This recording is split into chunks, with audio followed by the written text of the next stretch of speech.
Prayers.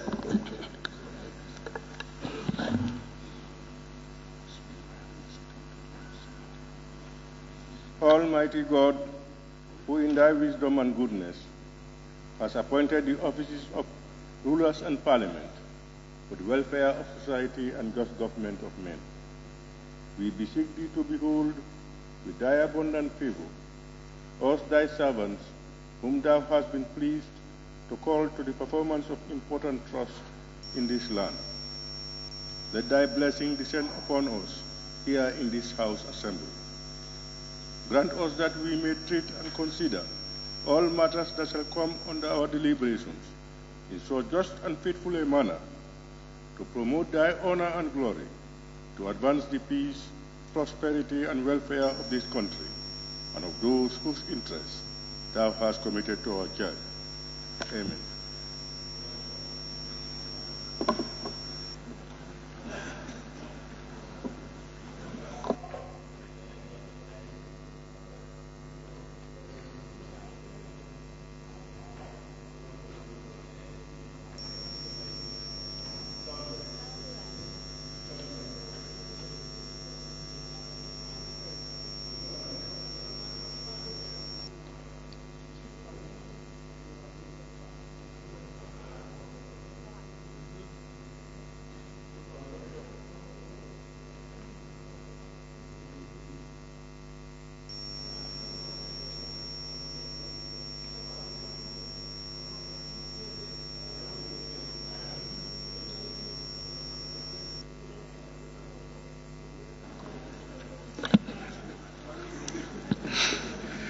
Correction and approval of records and votes and proceedings of the National Assembly sitting of Monday, 27 November 2023. Honorable members, the record of votes and proceedings of the National Assembly sitting of Monday, 27 November 2023 is before us for consideration and approval. Can any honorable member please move that the said record of votes be considered and approved? Honorable Member for 𝒂𝒏. Thank you very much, Honorable Speaker.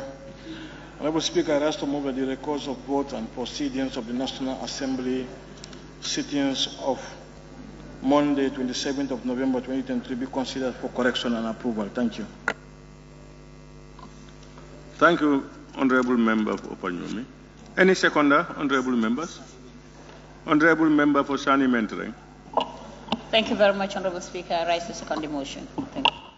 Honorable members, it has been moved and seconded that the record of votes and proceedings of the National Assembly sitting of Monday, 27th November 2023 be considered and approved.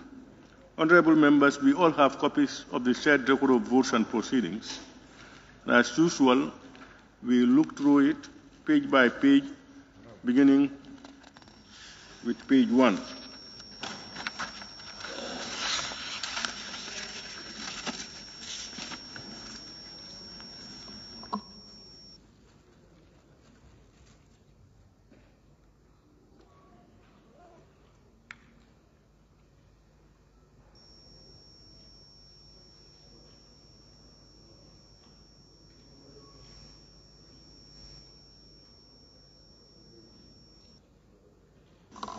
Honorable members, we can move to page 2.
Honorable members, we now move to page 3.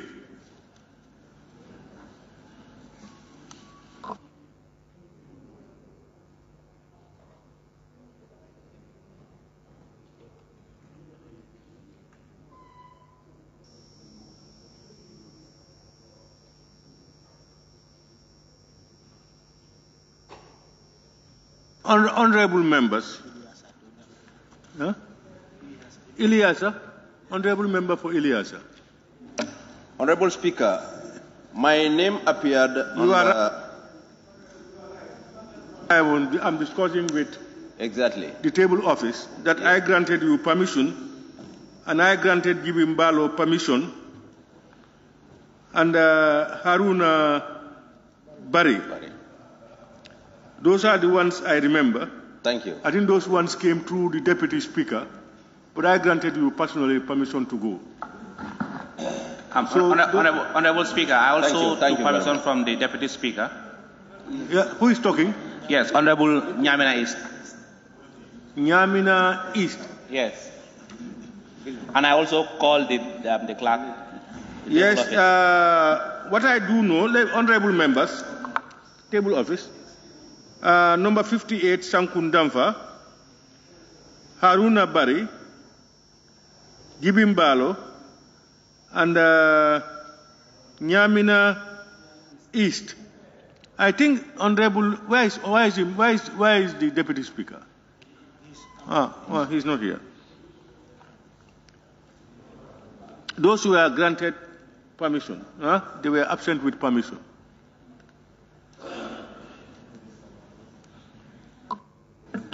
Speaker, and myself, 𝒂𝒂𝒏 West, please.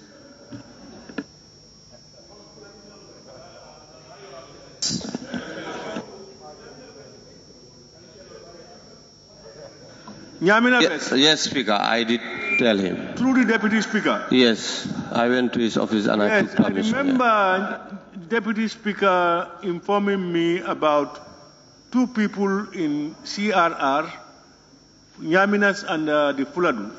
One in 𝒂𝒂𝒏 and one in Fuladu. For my case, I went up to his office to take permission from him. Pardon? I went up to his office to talk to him and I took permission. Honorable Deputy Speaker, I remember you told me some people you granted. Is 𝒂𝒂𝒏 West among? Yes. It was 𝒂𝒂𝒏 West. 𝒂𝒂𝒏 East? Yes. And someone else called me. Is it Jara Aliu Balde? Who?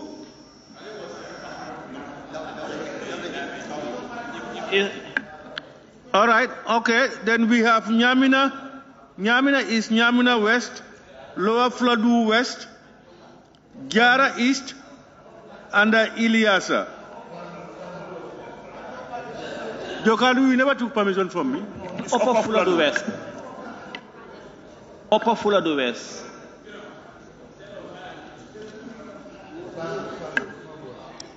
Honorable Deputy.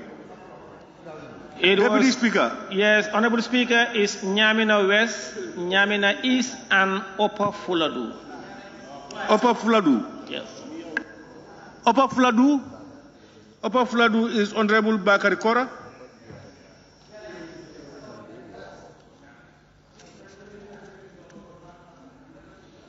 All right. So the table office will note those ones down. Can we continue from page 3? Here, somebody. Is it Lower Salu?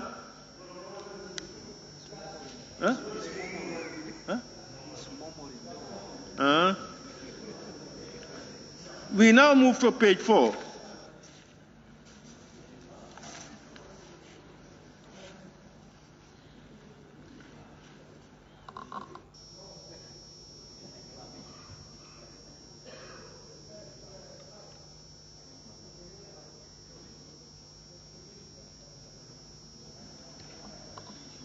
Honorable members, we move to page 5.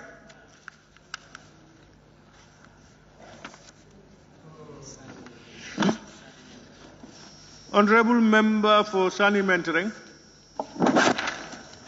Thank you very much, Honorable Speaker. Please, before we move on to page 5, I have an observation on page 4, which is the last paragraph. In addition, the Honorable Speaker referred to Order 86 of the Standing Orders to guide the debate on the annual estimate, which states, the debate on the motion shall be confined to the estimate and the explanatory statement and the report findings and recommendations of the Assembly committees and the final. So I guess there's a repetition of "and", so I suggest we reduce the one. Thank you. I know this is a quotation from the Standing Orders, and if it is so, they should just confirm and make sure that it is as what is found in the Standing Orders. Table office, please note that down. It's how it is stated. Yeah, it is on the, it is directly, that's how it is put in the Standing Orders.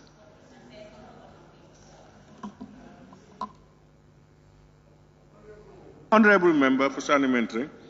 Yes, that's the way it is in the Standing Orders. All right, noted. And before that one also, in the paragraph where you have the questions put and agreed to, the Assembly agreed to consider the report, so which I guess is past tense, and then these should be added to agree in the sentence. Thank you.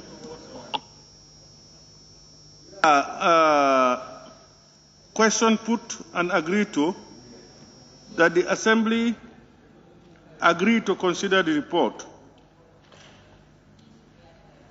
No, the question put, I think the question put and agreed to, that question is that the Assembly agreed to consider the report. That's the question. Table office, I think that's what you want to write.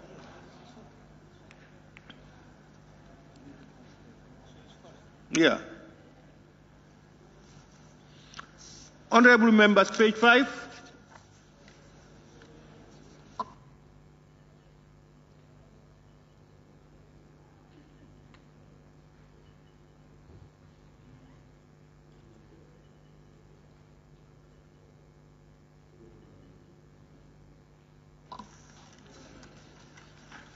Honorable Members, we now move to the last page, page 6.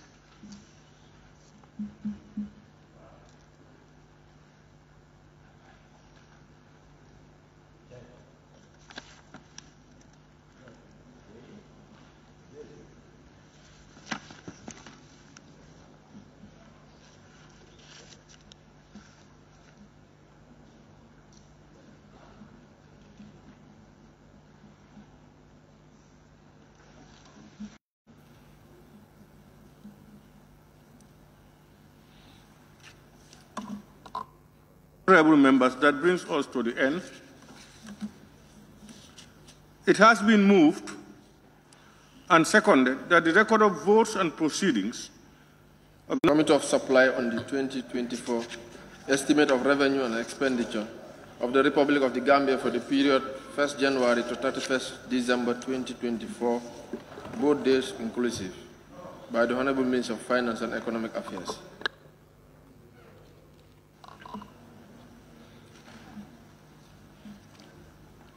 Honorable Members, we have concluded the debate on the 2024 estimates of revenue and expenditure on Monday, 27th of November 2023. And we will start the Committee of Supply today to consider the estimates for various budget entities and services required. Therefore, in accordance with Orders 86.8 of the Standing Orders, the Assembly will be resolved into the Committee of Supply to consider the estimates in detail. Honorable Members, the Committee of Supply has the mandate under Order 90 of the Standing Orders to scrutinize, consider, and amend the annual estimates. I wish to, however, remind this august Assembly of Order 913 of the Standing Orders, that in considering the estimates at the Committee of Supply, we shall take into consideration the reported findings and recommendations of the Assembly Committees and the Finance and Public Accounts Committee's consolidated report on the Assembly Committee's consideration of the draft budget, and we shall ensure that A, an increase in expenditure in a proposed estimate is balanced by a reduction in expenditure in the same or another proposed estimate, or B, a proposed reduction in expenditure is used to reduce a deficit in the budget. I therefore urge honorable members to kindly peruse through the provisions of Order 91 of the Standing Orders, that is the procedure in Committee of Supply estimates, throughout this process. On that note, honorable members, this Assembly now resolves into the Committee of Supply of the whole Assembly. Thank you.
Honorable members, we now begin the Committee of Supply. We will consider the 2024 estimates at the Committee of Supply head by head, beginning with head 1, that is page 57 to page 57. Page 57 to 65, page 65. Are you with us? So go ahead. Head 01, Office of the President. It is proposed that head 01, Office of the President. Pardon? Yes, we will just propose and allow members to yes, before it is proposed. Yeah, it is proposed that head 01, Office of the President, in the amount $737,121,251 stand part of the estimates. Observation. Yes. Budget line. Back to guide us. Okay. And then we will come to your own. 737,121,251.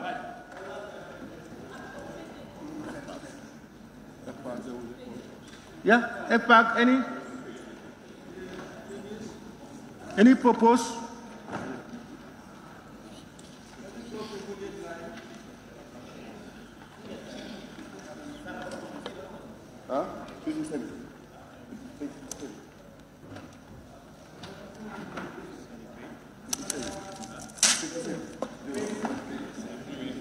Advertisement and publication, page 57. Code number 2216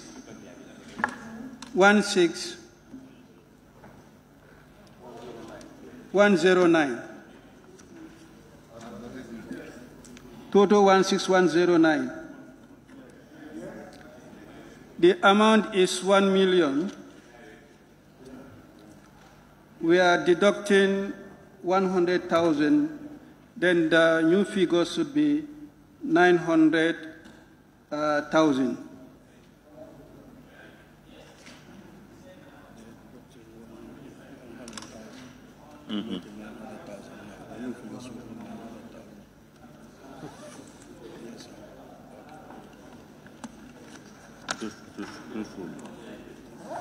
Under that,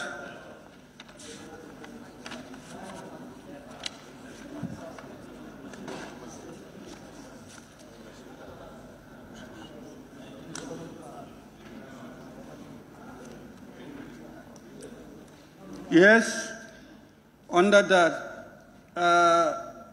uniforms and protective clothing, code 22-18104.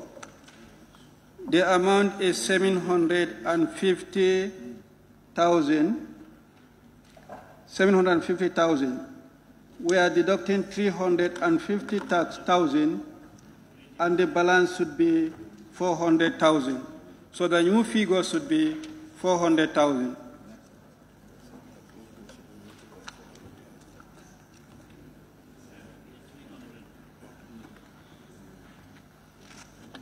No, Can we continue? Yeah, the next budget line is furniture and fittings. Furniture and fittings, page 58. Members are, please. Yes, all of them. Page 58. Yeah. Yes. Honorable, I think you heard every member has the addendum from the FPAC. Yes. You will see all these things highlighted there.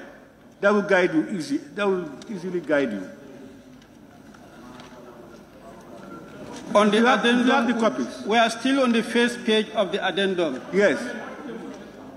Pardon? So, I mean, what came from FPAC? I said, we can also amend what came from FPAC. Yes. No, we read ours first, then if you have.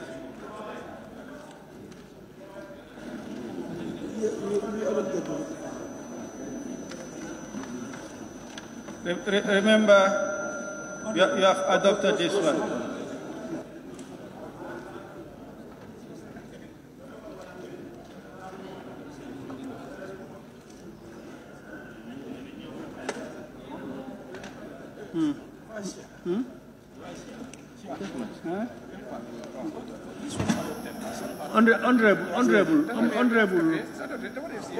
Honorable majority and minority leaders.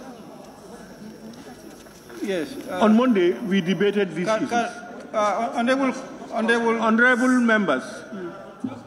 Honorable members. What I'm saying is, your report was debated. Members critiqued it. And at the end, we adopted your report, except where, with amendments, if there were. Yes. So that was at plenary. We cannot alter those figures. So I think what we will do, unless people have other observations outside that, outside the report, then we can look at it.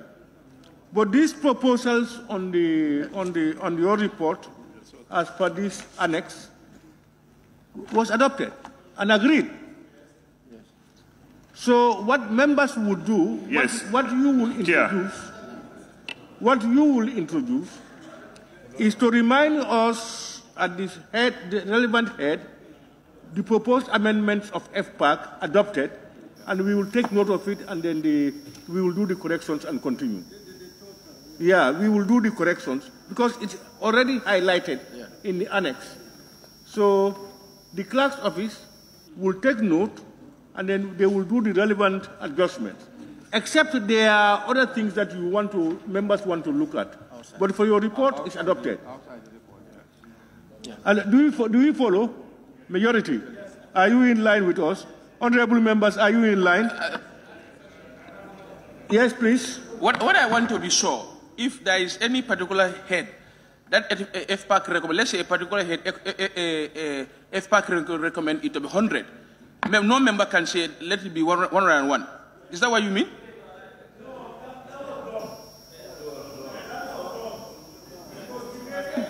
The report was tabled, reported, the necessary corrections and comments were made. It was adopted. So that cannot be taken care of at the committee stage again. Yeah. Any more? Yes? Is it Woolies? Yes, the whatever comes from the FPAC is a recommendation, is a report that we have adopted. Now we are at the committee stage. If we still have reservations on their things, we can still recommend. This is the final. We are adopted here. Document. No, Honorable, where can you rely on? Just come again from adoption. Why do we then have to adopt it? You adopt a report. It's final and binding. We have debated it at plenary.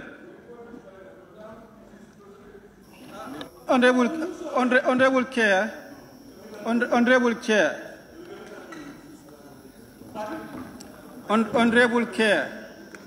Chair, Let me hear Woolly East.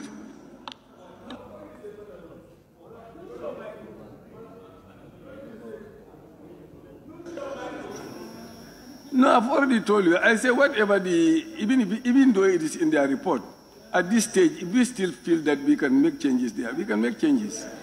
That's what I'm saying. That is not possible. There is nothing wrong. No. Honorable. There is nothing wrong with making changes. To debate the issues, agree on the issues, and then adopted all what we have said. And if we come back to it, we cannot come back to it just like that. That will have to take another process. Two, you may look at other issues outside that adopted report. And you come out with your comments if you have. Honorable Chair. Let me clarify, just as you said. FPAC report is a consolidation of all the committee reports. But all the committees have not touched all the budget lines of their respective ministries or institutions. That forms part of the report.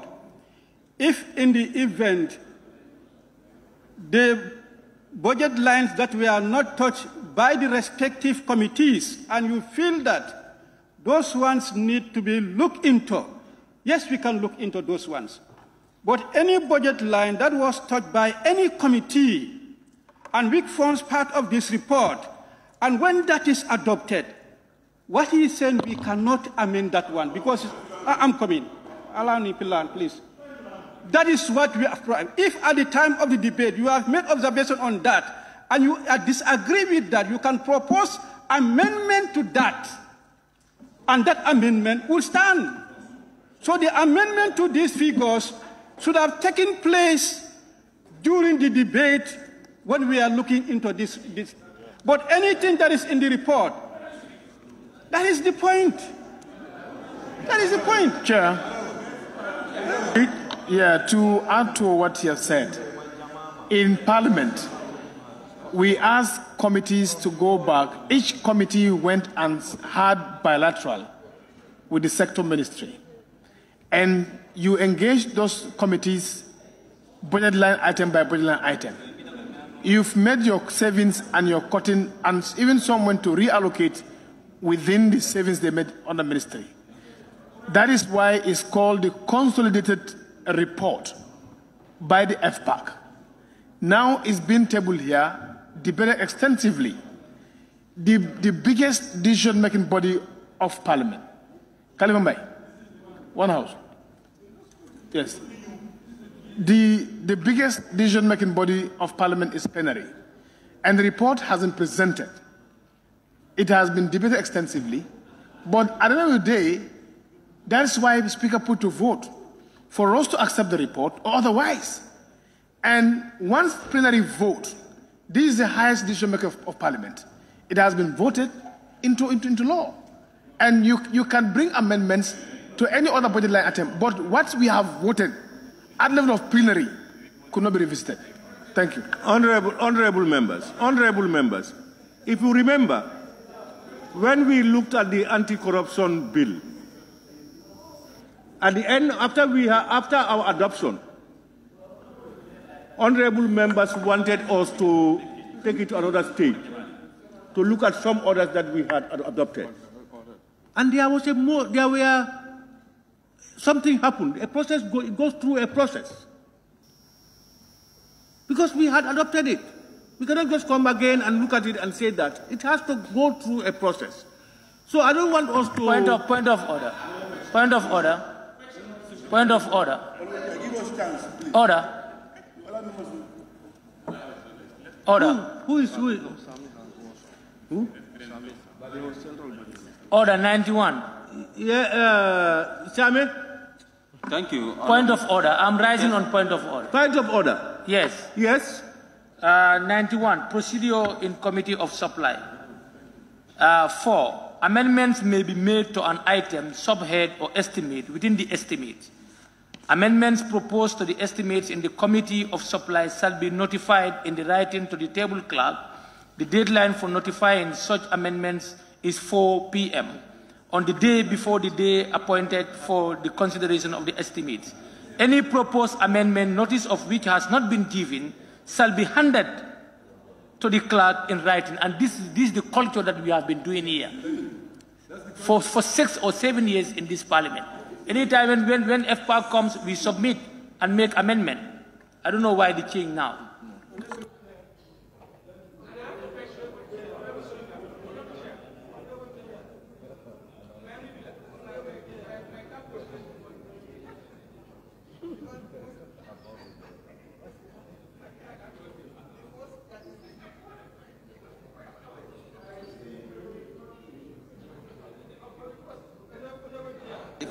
Yes, Honorable. Yes, I think right.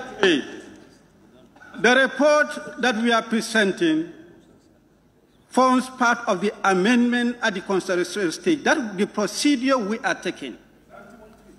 When this is adopted, it is presented, and that's why I am recalling to the Committee of the Whole House that these are the proposed amendments, the ones that we are duly adopted.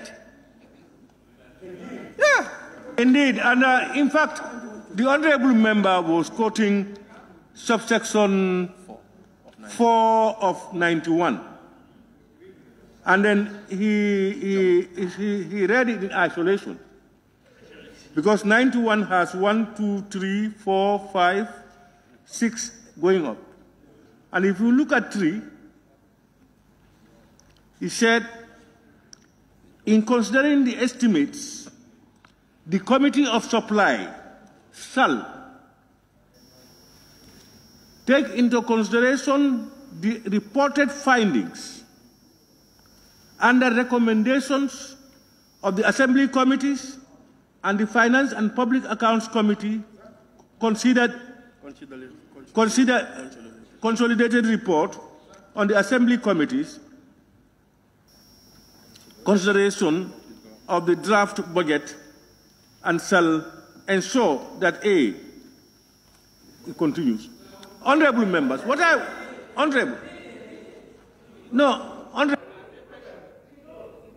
debate stage. Let's comprehend parliamentary procedures. Let's listen to each other.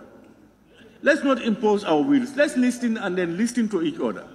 It's not what you say, you stick to it and don't listen to others. Then nobody will listen to you. Let's try to listen to each other, open up. What I'm saying is, parliaments have procedures everywhere, standard procedures. You cannot debate a parliamentary issue, you adopt it, and then you come back to another stage and you want to make an amendment to it without a process. That's hardly done. Yes, Honorable Member. What I want us to be very specific. We are in a process. You keep mentioning process.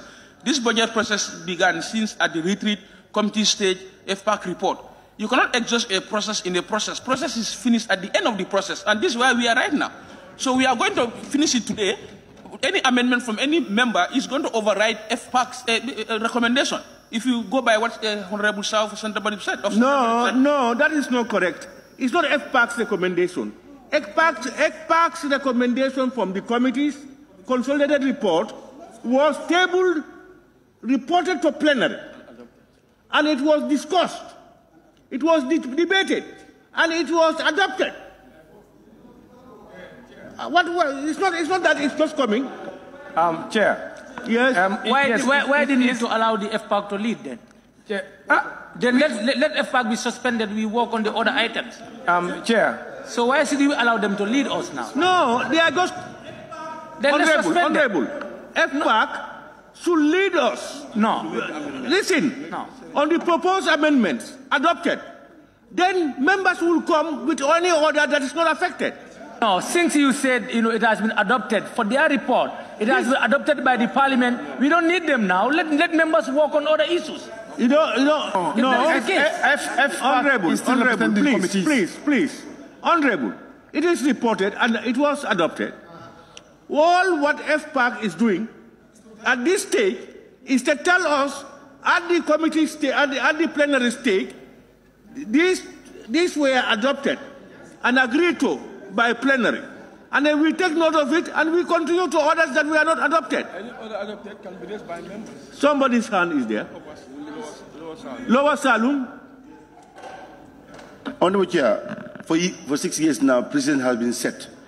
Whenever FPAC present their report, there will always be an amendment. And again, this cannot be a precedent because there are issues that are FPAC put in their report that members as different diverse view on that issues. And in fact, the minister himself said members' concern will be addressed at the committee stage. We have issues, Honorable. You allow members to make their accommodations. Chair, can I just help? Chair, on that. Don't talk about precedents created. Precedent that is right.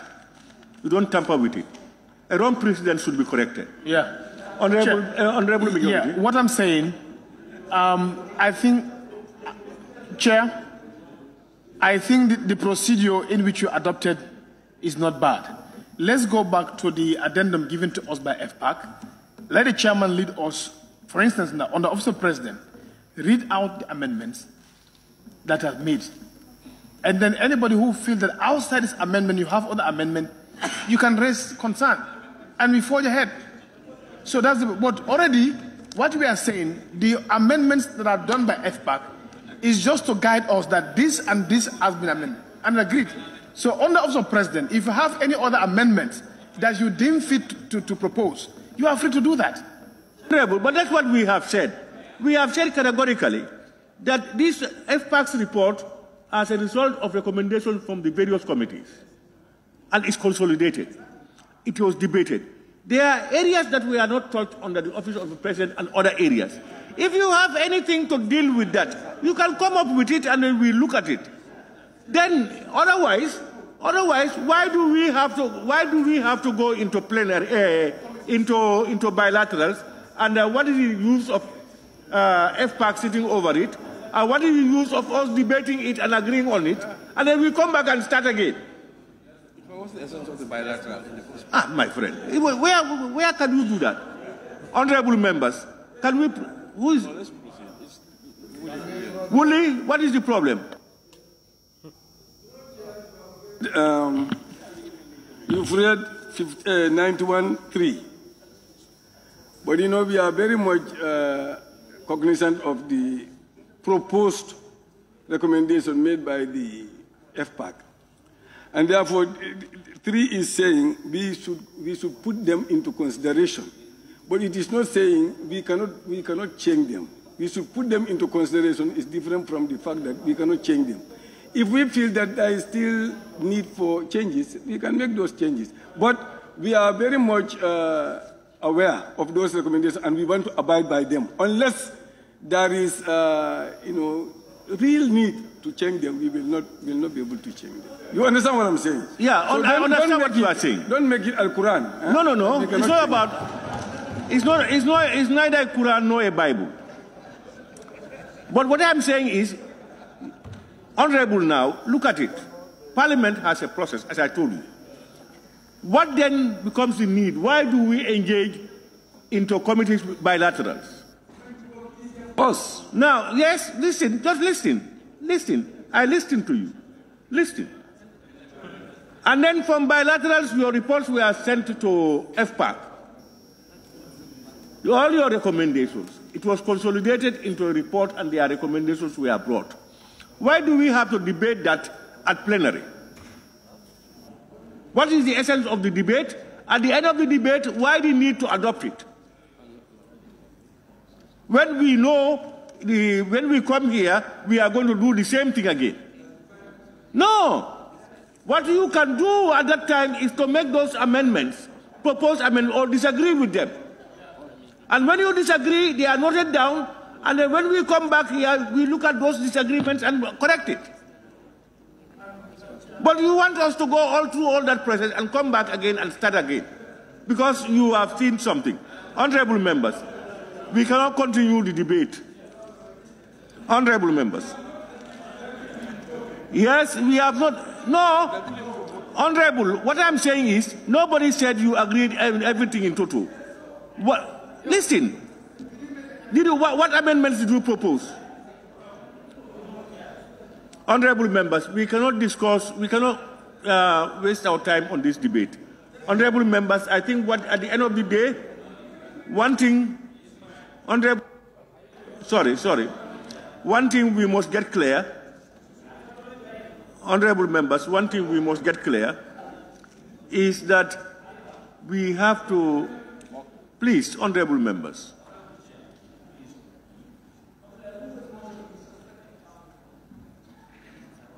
honorable members, we must agree and accept that Parliament has a process.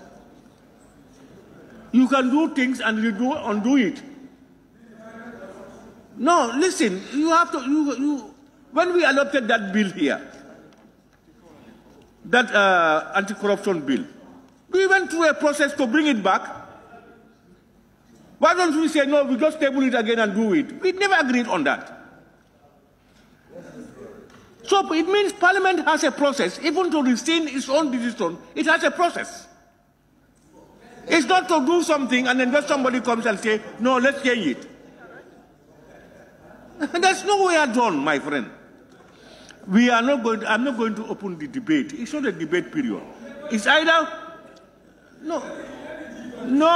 If I give you, I will give somebody. I will give somebody. So I'm just closing it up. We have an honorable members. We have an option. It's either to go against our own procedures and rules, or we go by it. And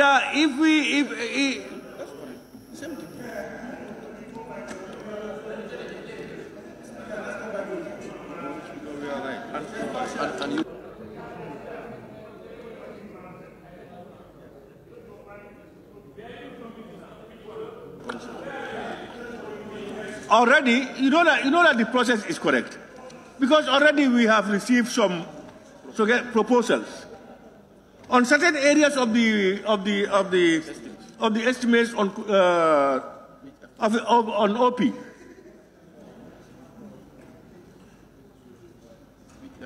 If individual interests cannot make you take us back.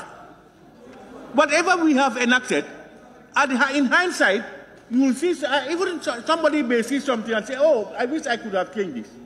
This is not the good one now. But it will have to take a process. It's not for us to sit down and be going through things. No, I am not encouraging debate. As I said. Honorable member for Woolly. I am not honorable. Honorable member, please. You say you cannot force us. Whom am I forcing? As if. Why not? Listen, your idea is hard. Does it mean that your idea is the correct one? Please. Honorable members, please.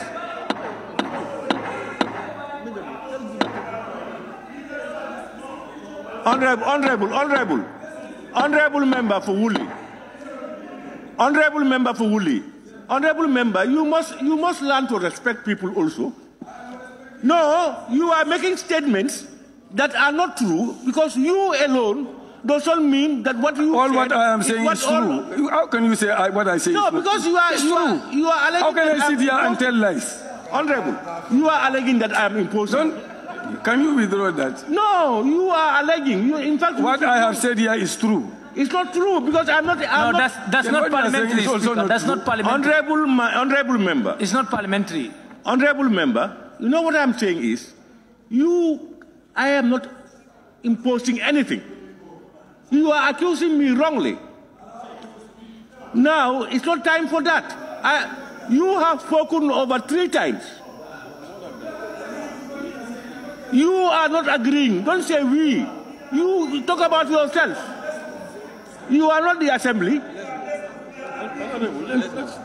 You are not. You don't pose yourself as if you are the be all and the end all.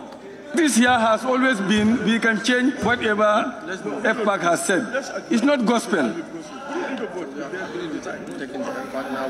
You know, my problem with the Mr. Chair. You see, people should learn from you, Mr. Chair. You cannot tell honorable members that you are telling lie. That's not acceptable, Mr. Chair. You should set good examples.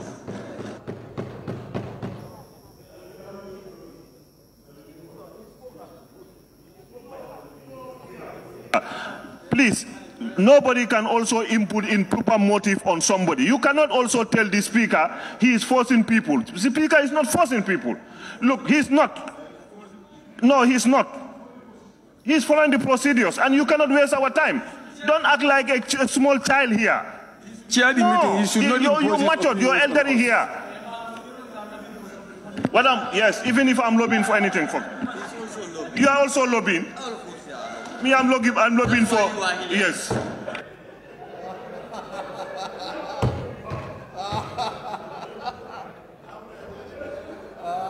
Yeah. So on the whole, we have lobbyists here in this parliament. Let's be reasonable. I am sorry, it's not going to work.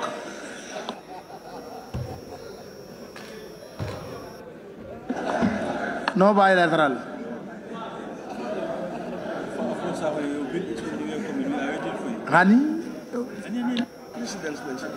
Honorable members, especially both sides of parliament,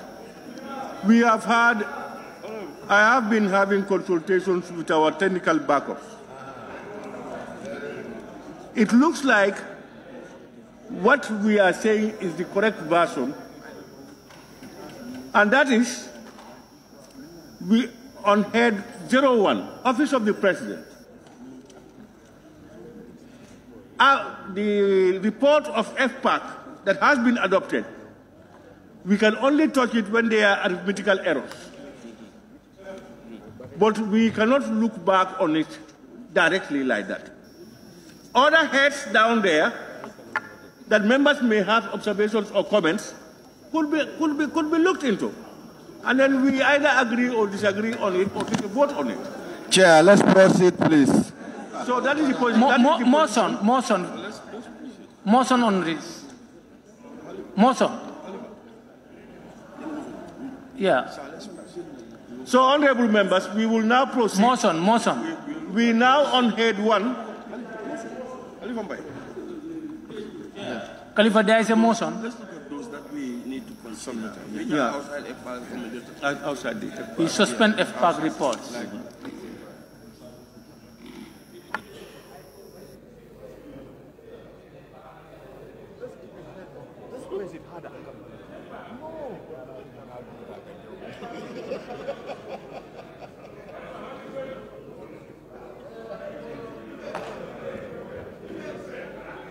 Central Bank. Honorable members, so we have received the following proposals.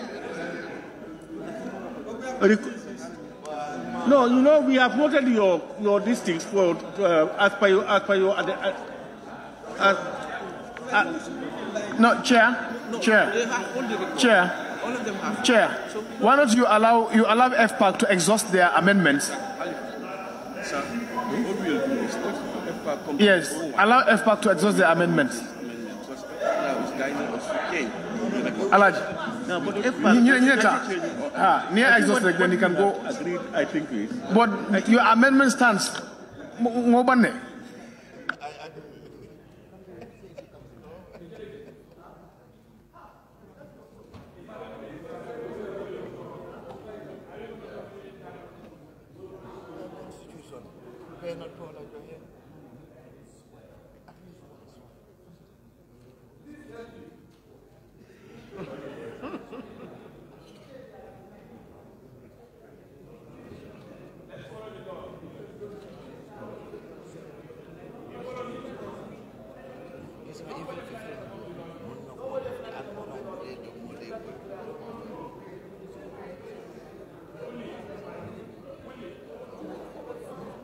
Honorable members, all right, the Honorable Chairman of FPAC started highlighting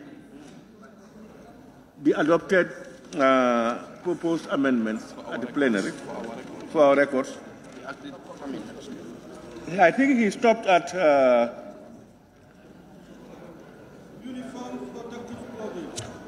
that is on page 57. Uniform and protective clothing. Who was at this place? This one. Uniform and protective. Who was at here? Where? Here. Uniform and protective clothing. Yes.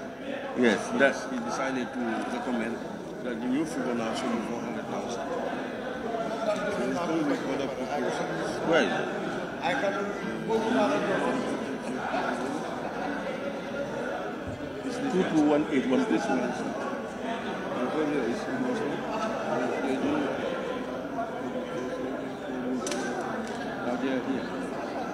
Initial proposal was 350. Yes, that's what 350 was deducted. And then they have 400. It's here. Yeah. It's very clear. Yeah, it's 400, yeah. Now they're proposing. Yes, honorable members, can we follow through? We stopped at uniforms and protective clothing. There was a reduction of 350,000, and the balance now is 400,000. Yeah, can we continue? Your mic. The next one is furniture and fittings. I think it will be easier if you follow this one. That will be easier. Let's follow that one. Okay? Okay, let's follow that one. Yeah, we are still on the first page of that. Honorable Chair, the new figure for that will be 2 million. 2 million. I'll just read the new figure to make it easier. You can just state that a deduction was made of 300. Okay, no problem. Okay. 500,000. Then there's a 500,000 deducted. The new figure 2 million. This book, the first page, furniture and fittings. Then under that, Honorable Chair, motorbikes and bicycles. Motorbike and bicycles, 3112121.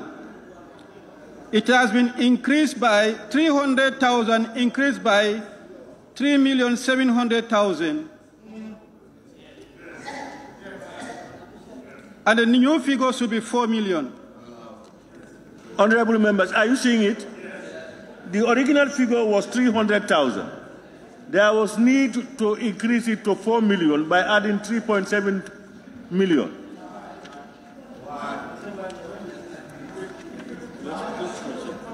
Yeah. The next one is maintenance of equipment, 2214104.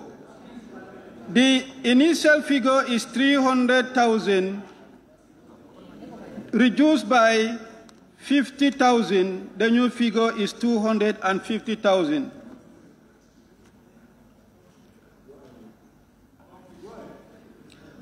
The next is upkeep of State House, 222,114.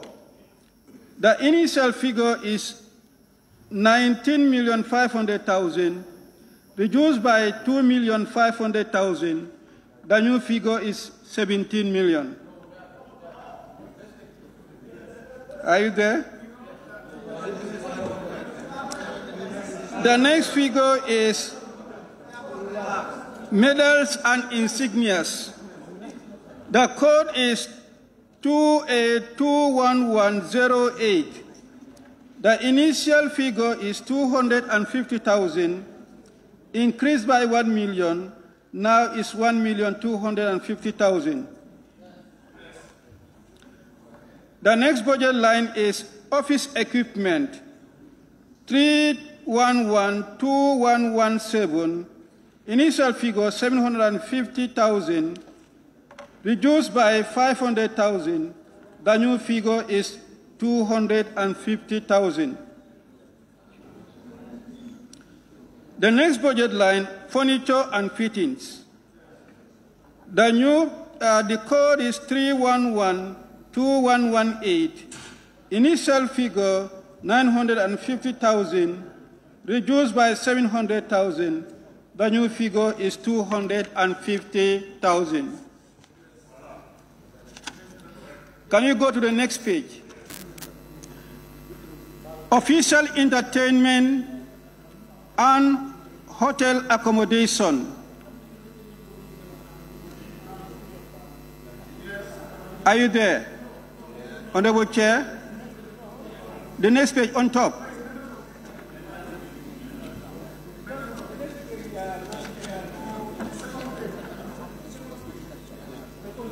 No, There's nothing here. No, there is something here. No. Oh, okay, no, sorry. Yeah, Honorable Chair, there is that one. There is no changes. There is no changes. Yes, sorry for that. Can you go to the third page? Third page. Are you there? Maintenance of vehicles. 2213102. The initial figure is 1,800,000, reduced by 400,000. The new figure is 1,350,000. 450. The next budget line, maintenance of equipment. 2214104. Initial amount is 200,000. Reduced by 50,000, the new amount is 150,000. The next budget line, miscellaneous office equipment, 2216103. The initial amount, 350,000, reduced by 50,000, the new figure is 300,000. Can we go to the last page?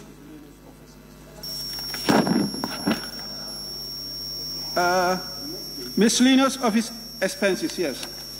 The last page, yeah, that's the next page here. There is nothing. So far, these were the changes that were effected on the Office of the President.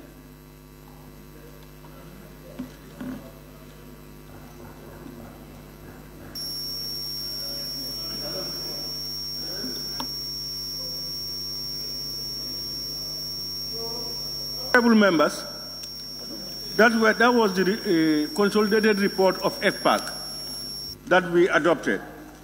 As I said, we had proposals from honorable members on the Code 01, Office of the President. This one is from Central Badibu.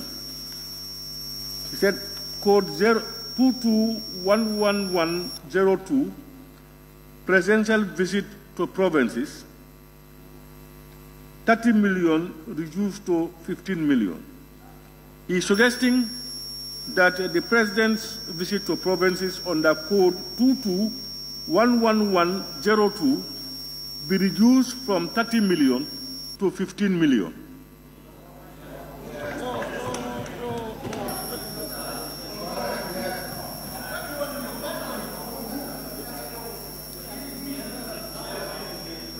Central Badibu, can you come up and say why? Yes. The reason why I advanced that is because if you look at it, last year we have approved 10 million. So to catapult, to double it to 30 million, there is no justification for that. So I believe even if we should add, we add 5 million to it, make it 15 million. Chair. So the savings could go to other institutions that have pressing issues. Chair, I want to contribute to that.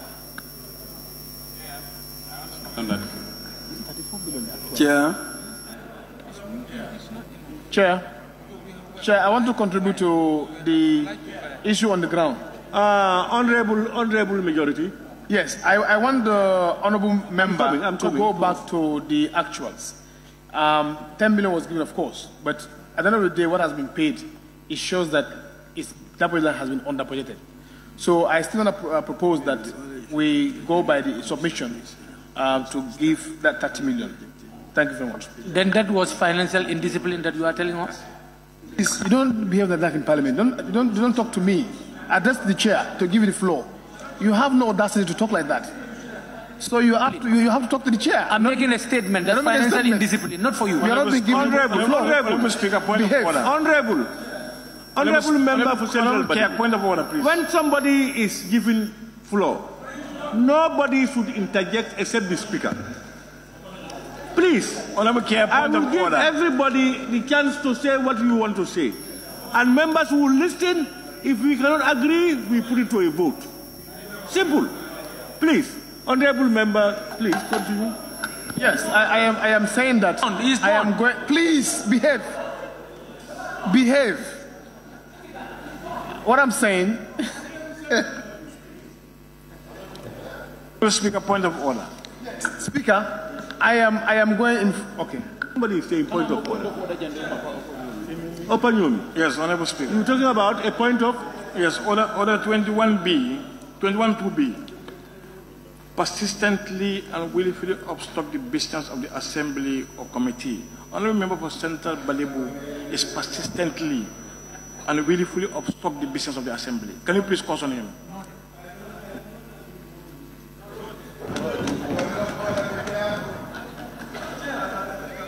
Member of Central Balibu is a senior member, and that's why I'm giving him all the latitude. It's just because he's a senior member. But I would expect him to serve as a beacon. Chair, what about junior members? Honorable member for Controller. Now, what I'm saying, for us to maintain the presidential visit to the provinces, this is a constitutional mandate he must fulfill. And if you look at the actuals, they have been spent more than this. So it is prudent to give them this amount. So I'm proposing that the figure stands.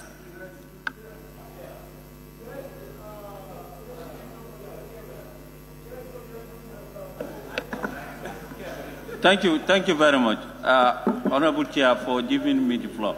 Honorable Chair, I just want the table office to take notes who are the first to submit their proposals. I was the first to submit. Let them take note. And Honorable Chair, and I want to say that let's stick to 15 million.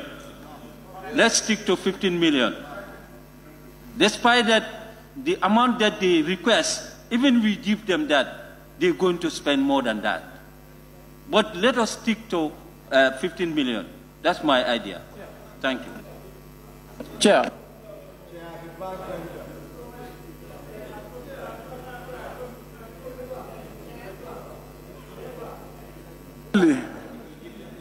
Huh? Wooly? Yes, Chair. If you follow our deliberations, you can see that even though we allocated 6 million in 2022, even though we allocated 6 million, they end up spending 10 million that year. And then this time we allocated 10 million in 2023, they end up spending more than that, almost 25. So, but you can see their projection. Their own projection is reducing. In 2025, they projected that they are going to reduce it to 15 million. So I believe that we can definitely stick to 15 million and let the president tour the country once a year to cut down on the deficit, because that's the issue. We should cut down on the deficit. And the minister's objective of the bill is to reduce the deficit so they'll be able to manage the debt. But if we continue to spiral the expenditure, then we are, arguing against ourselves. Thank you. And the chair is into something else.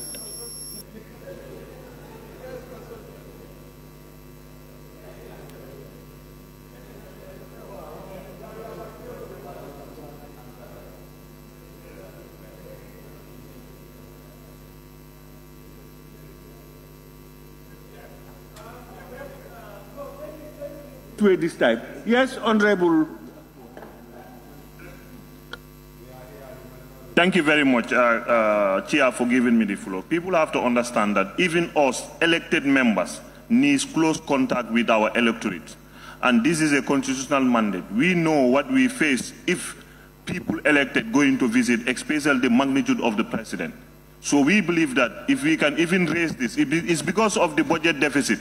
But I was talking that we should put it 50 million.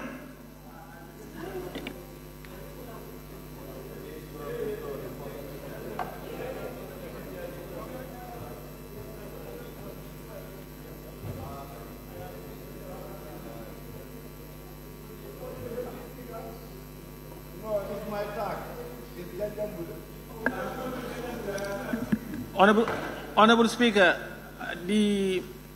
I was really surprised when I heard the member for Woolly East talked about the president should go and visit once a year against the constitutional provision of at least twice a year. Check. Read your constitution.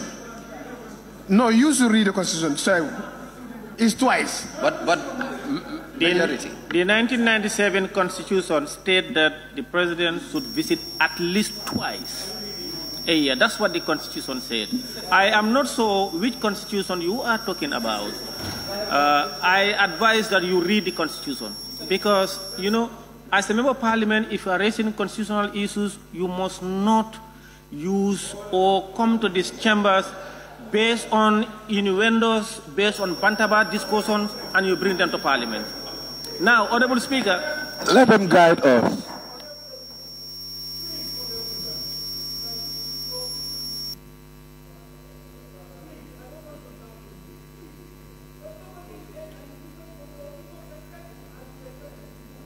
You are saying something different from his.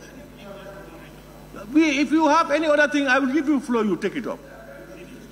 No, please, let's stop that. Let's allow people to say what they want to say. Yes, Honorable, continue, please. And surprisingly, the Honorable member and others howling, they don't even know the section, the provision. Can you withdraw howling? Chair, point of order. Yes. Point of order.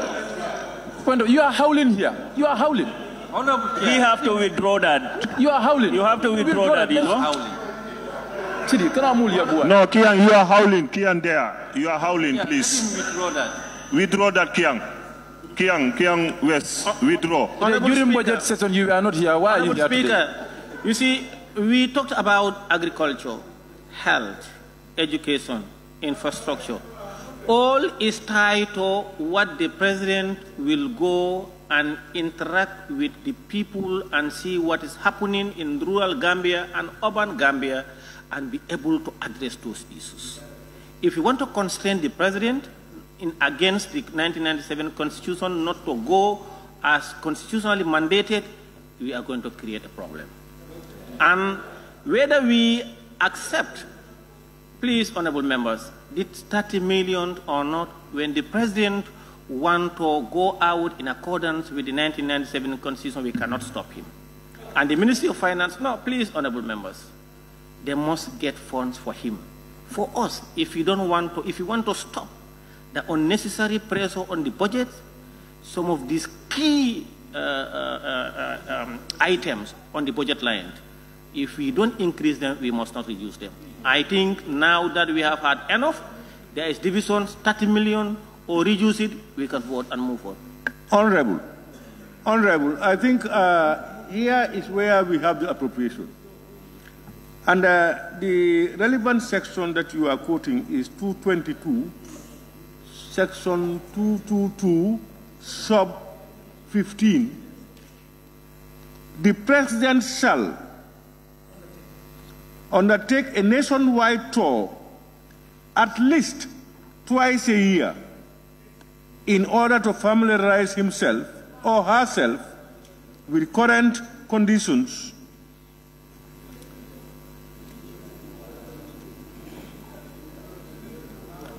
and the effects of government projects, policies.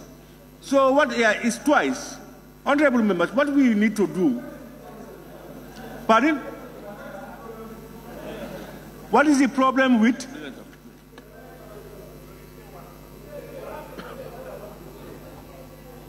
What is the problem of? Whether it's 1 or 2, and we are saying, I'm just recommending that he could have gone once, twice, and reduced the cost. That's all I'm saying. I'm not arguing on constitutional matters. We are dealing with figures. Members, let's get things straight.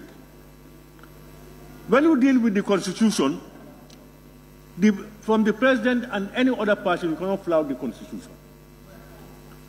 If the Constitution mandates the President to go at least twice a year, he must go twice a year, at least. Listen, oh, my brother, listen to people, please. No, you listen. When you said yours, I never asked you a question. Am I saying that you said it? Who did I say? Anybody said it? No. I'm asking you, who? Why do you ask people questions if you are not guilty? Why ask people questions? You talk, nobody asked you. Please. What I'm saying, honorable members, let's get things straight. Honorable members, let's get things straight. Some of us assumed that it was at least once a year. It is now very clear that it's not, the Constitution is stating at least twice a year. Very clear. Let me learn. I will not give you when I'm talking. At least twice a year. And 2, even if it is 15 per one per this thing, then it means 30 is genuine. 15 for the 2. 1. The other thing is, you see, if we are not going to allow budget deficits all the time, you know that the actual expenditure for the previous year was 25 million. Actual, for one trip, 25 million. And now you come and say we are going to reduce it to 15 million. What we are running away from is what you are going to do. You are going to create deficits and shortfalls. So what we are saying, what we must look at these things from those perspectives. It's not about the president sitting, it's about any other president who may be coming. You will go at least twice a year. Yes, now I will now Chair. Vice Chair. Thank you very much. Yes, thank you very much, Chair. I think. Yes, thank you very much, Chair. I think what we are.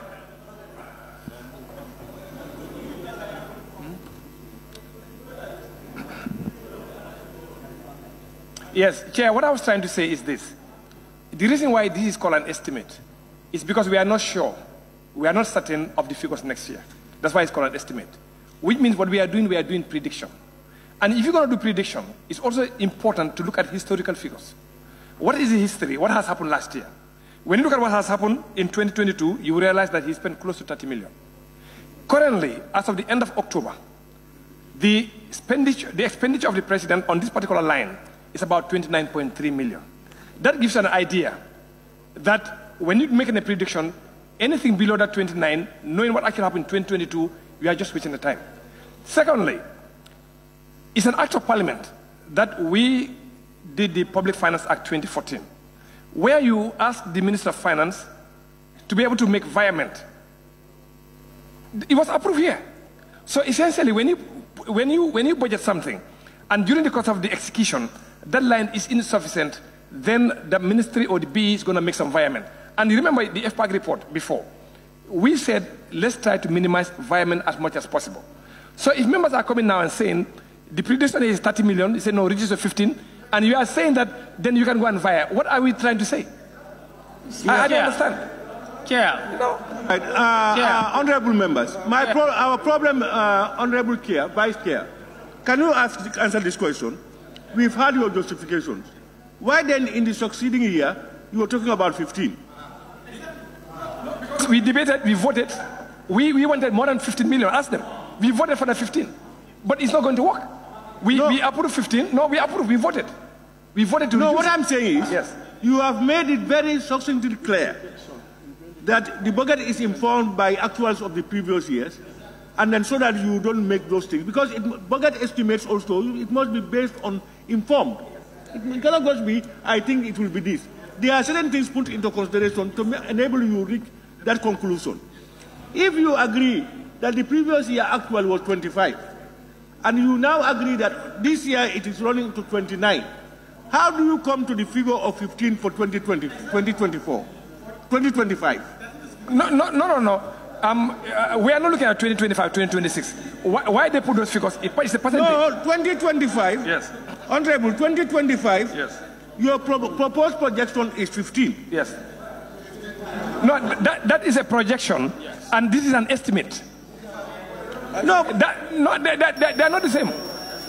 Honorable, the projections should be informed. No. Well, that's up to them. What they put the figure there, I don't know. But me, I'm just looking at the historical, which is 2022 and the current and 2021. That's what I'm looking at. I think what he's saying. All right, there is a big sense in what he's saying. So what is on the consideration right now? All right, Chair, before he comes, Chair. Give him the floor. Chair, we're at the back as well. Let me say, please point at the back. Vice Chair alluded, this budget line has always been a budget line that is intensively debated at FPAC. Can we have one meeting, please? Can we have one meeting?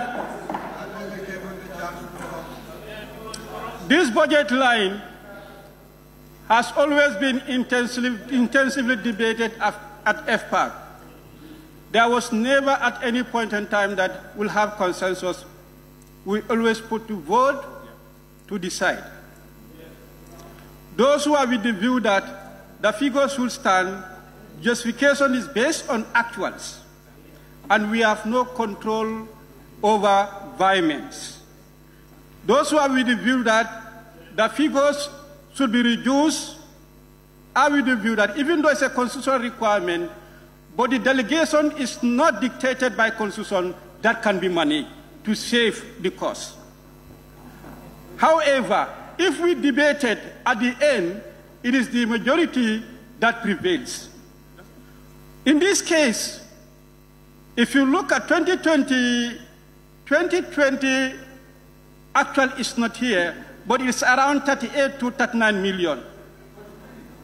No, I mean 2020. 2020, around 38 to 39 million. 2021 is 43 million. 2022, as at now, is 2025. We understand the president is on tour. Maybe by the end of that, he can consume anything not less than 30. And that's why when the majority said we leave it at 30, but with a caution and advice to the minister, the committee agreed on that. Advice to the minister, come 2025, we know there will always be environment when this is exhausted, but this 30 should be well managed so that we don't encourage environment around this. That was the advice. We cannot dictate, but this is the advice. All the feelings, all the feelings that members are having, these are the same feelings at FPAC. But at the end, we have to vote, and majority prevails. Chair, honorable members, I think for this particular one, the honorable minister is here. We just hear from the honorable minister, and then I think we put it to a vote. No, before we vote, Chair, before a vote, some of us have been raising our hand an hour ago. Before we vote, Chair. Thank you, Mr. Speaker. Before we vote, Chair. In executing the budget, budget is an estimate. But in executing it, we execute it based on what is possible. We do not like to via, but we are bound first principally by the Constitution. We cannot, as a ministry, tell the President you cannot travel because the Constitution mandates him to do so. So if he uses the constitutional provision to travel, it is the ministry's responsibility to provide the funding required, even if it so requires that we do the environment. So that's what we have been, I think the President is very cognizant. The President is very cognizant of the cost implications. And if you look at this current tour, he has even scaled down the size of the delegation.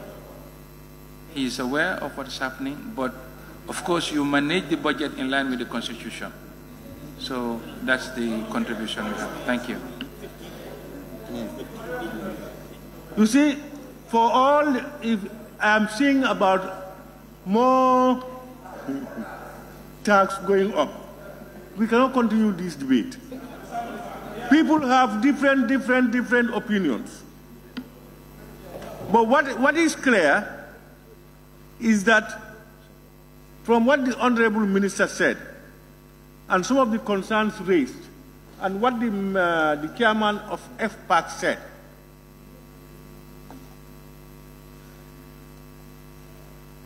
if the president wants to go on tour twice in a year, no, twice, yes, no, Honorable, respect me, please. When I'm talking, don't talk. The Constitution, the standing order provides that. Don't interrupt me. No, why do I need your help? I never demanded help from you. I will do so if I need it.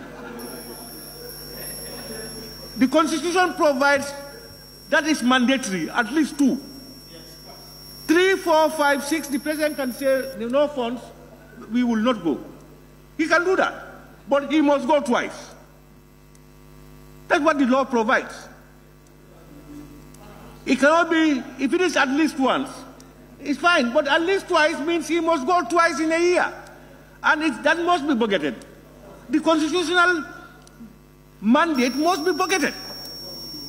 And if you are agreeing on 15-15, it's still qualified for 30. Chair, don't make a ruling. Chair, I made my submission. Let me be clear. Chair, I made the submission. Let me be clear. Now I will give chance to Ganyamure and then Busumbala. Chair, yes, this side. I'm here. Wait. Ganyamure, Busumbala first. How about Joshua? For how long? Thank you very much, Chair. Councillor is on the queue. Ganyamure, can you take the floor? Yeah, I'm on the floor. Decorum, please. Order. Honorable Chair, I think this is very simple. As much as it is a constitutional provision for the President to meet the farmers at least twice in a year, we also believe that it is also the responsibility of the President to ensure that he downsizes the numbers that he travels with, more especially in meeting farmers.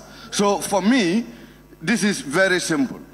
That is to say, in 2023 rather, in the actuals, we understand that there were violence. But again, in 2025, it has been cut to 15 million. So for me, it's either we stick at 15 million or at most 20 million. But 30 million is way too much. Thank you. A question. Thank you very much, Honorable Speaker. Inasmuch as it is a constitutional provision for the President to embark on that journey to meet the people, we believe we are constrained as a country budgetarily. That's why it is the objective of the Minister of Finance for us to work on our deficit. So based on those facts, I believe 30 million is far too much. We should have reduced it to 15. And besides, this tour, the purpose of this tour is defeated because the President is making political statement. Thank you. Chair, yes, Councillor. Honorable members, we have a lot of other these things. Yeah, what we can do is, hear me, sir. We are going from one left to right, up and down. We may not reach a consensus on one figure. And therefore, what we do is to vote. Before you vote, Chair, please.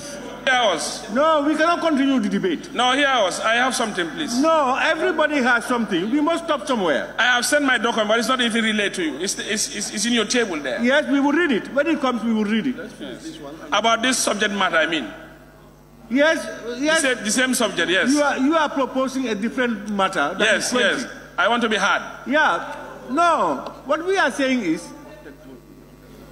if we hear you, people are coming out. Let's vote whether we leave it there or not. If we want to change, then we will hear the various suggestions. Vote either of. No. I want to hear mine. Hey, what we are voting is 30 million. That's what we are voting. If you don't agree, then your choice will come. Okay. So, honorable members, now, the proposal from Central Badibu is to reduce this amount, President's store, from 30 to 15. Now, what I want to put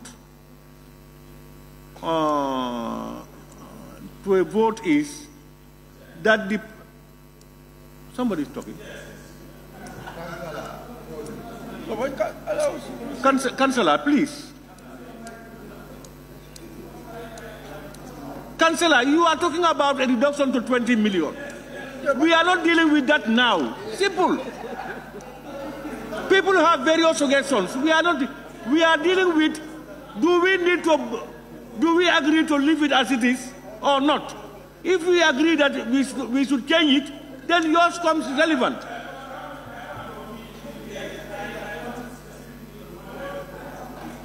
I don't know, Mr. Councillor, what you want. You want to take us to your own line? Huh? So the proposal now made by Central Badibu is to reduce the budget item number 221102, presidential visit to the provinces, to be reduced from 30 million to 15 million. Those, if you are in agreement with that it should be reduced, your tax up.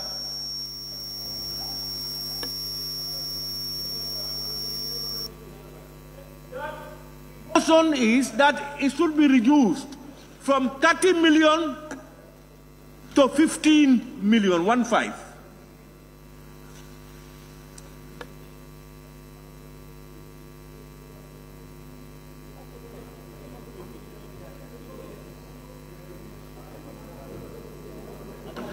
Honorable members, those who believe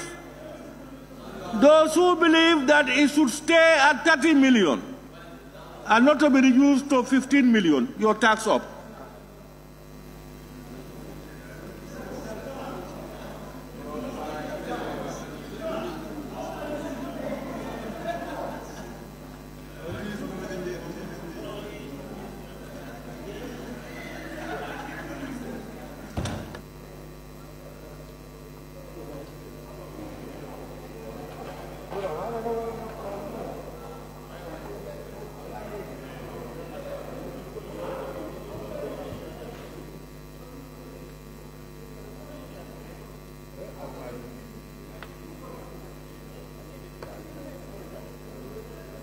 Honorable members, abstentions. Anybody who is abstaining? Abstention 1. Huh?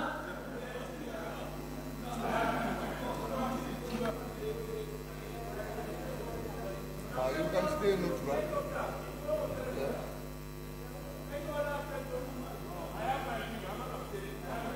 It is neutral.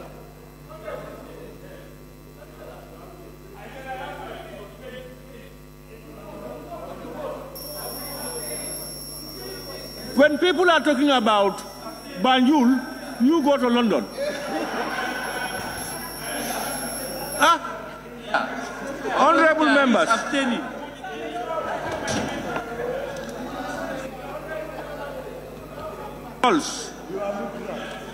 Those in favor of reducing it from 30 to 15, 15 votes, 1-5.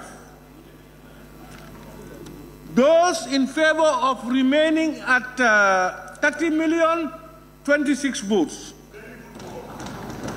Those who abstained, 1. So it means we will leave it as 30 million. Now, so this is why we cannot consider any other proposal until we decide. Now that the decision is taken that we leave it as 30, it means no more proposals on that budget line.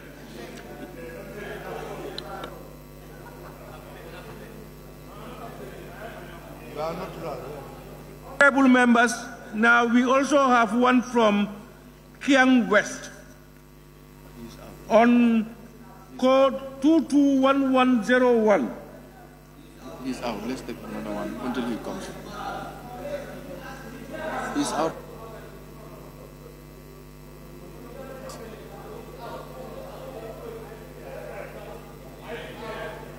But we want to hear it.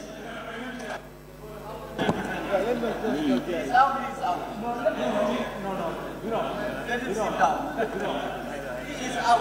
Yes, but we need to hear it.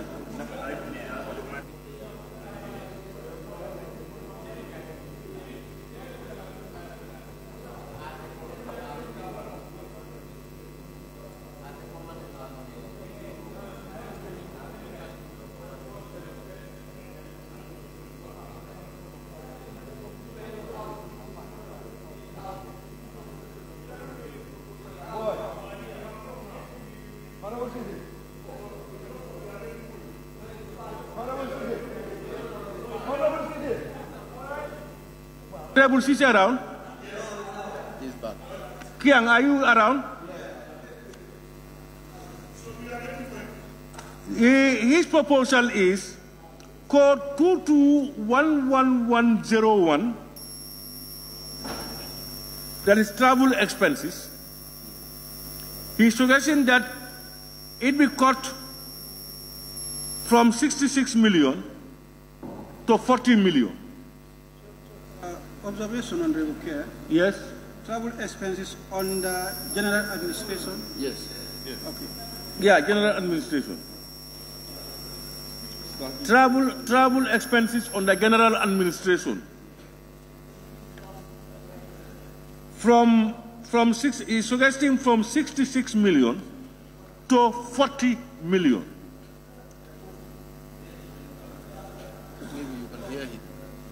Honorable member, can you put up your justification? Yes, Chair. We have remembered the President himself putting a travel ban to manage cost within the year. And they approved for them in 2023 execution was 50 million. And he has put in a mechanism to manage this cost within a year. And now we are increasing for him again from 50 million to 66 million in 2023. And 2023, he himself complained that me and my people are traveling so much. So we are cutting down and putting a ban on myself and others that we are not traveling so that we manage the cost. And now we are telling him, no, we are giving you 66 million now for you to go. Beyond 50 million. President himself wants to manage this. Deputy Majority. Honorable Chair, I think that's not a good justification. The budget, no, yours is not a good justification. What we have in the budget is, a budget is a plan. Honorable, don't comment. When you made your statement, nobody commented. No, yes, he's going to attack it. You presented it. He's going to say contrary. He's not in trouble. No, Honorable, please be patient. Please. No, that's an opinion he's expressing. With all due respect, you are correct. Honorable Chair, go ahead. I think the justification for me is wrong. In the sense the budget is a plan. The amount that is allocated for travel expenses is still there to be a plan. The President still reserves the right to ban travel when he feels deemed necessary, even in 2024. So I think the amount that we have allocated here is enough for us to go ahead with it. Thank you very much. I join because looking at the budget, we have understand that budget line have some actuals. And I believe the committee responsible have looked at the actuals. And then the ban on travel is from a particular month to December 2023, not about 2024. So in 2024, the president would lift the ban of travel. And we have the actual. And in this budget, we need to deal with figures, actuals. So as a result, I believe that he needs to be affair with the numerical figures on that budget line. Thank you. Now, can you state the numerical figures for us here? What you are talking about? No, you have it. You are talking about it. Give it. Why? Are you forgotten, please?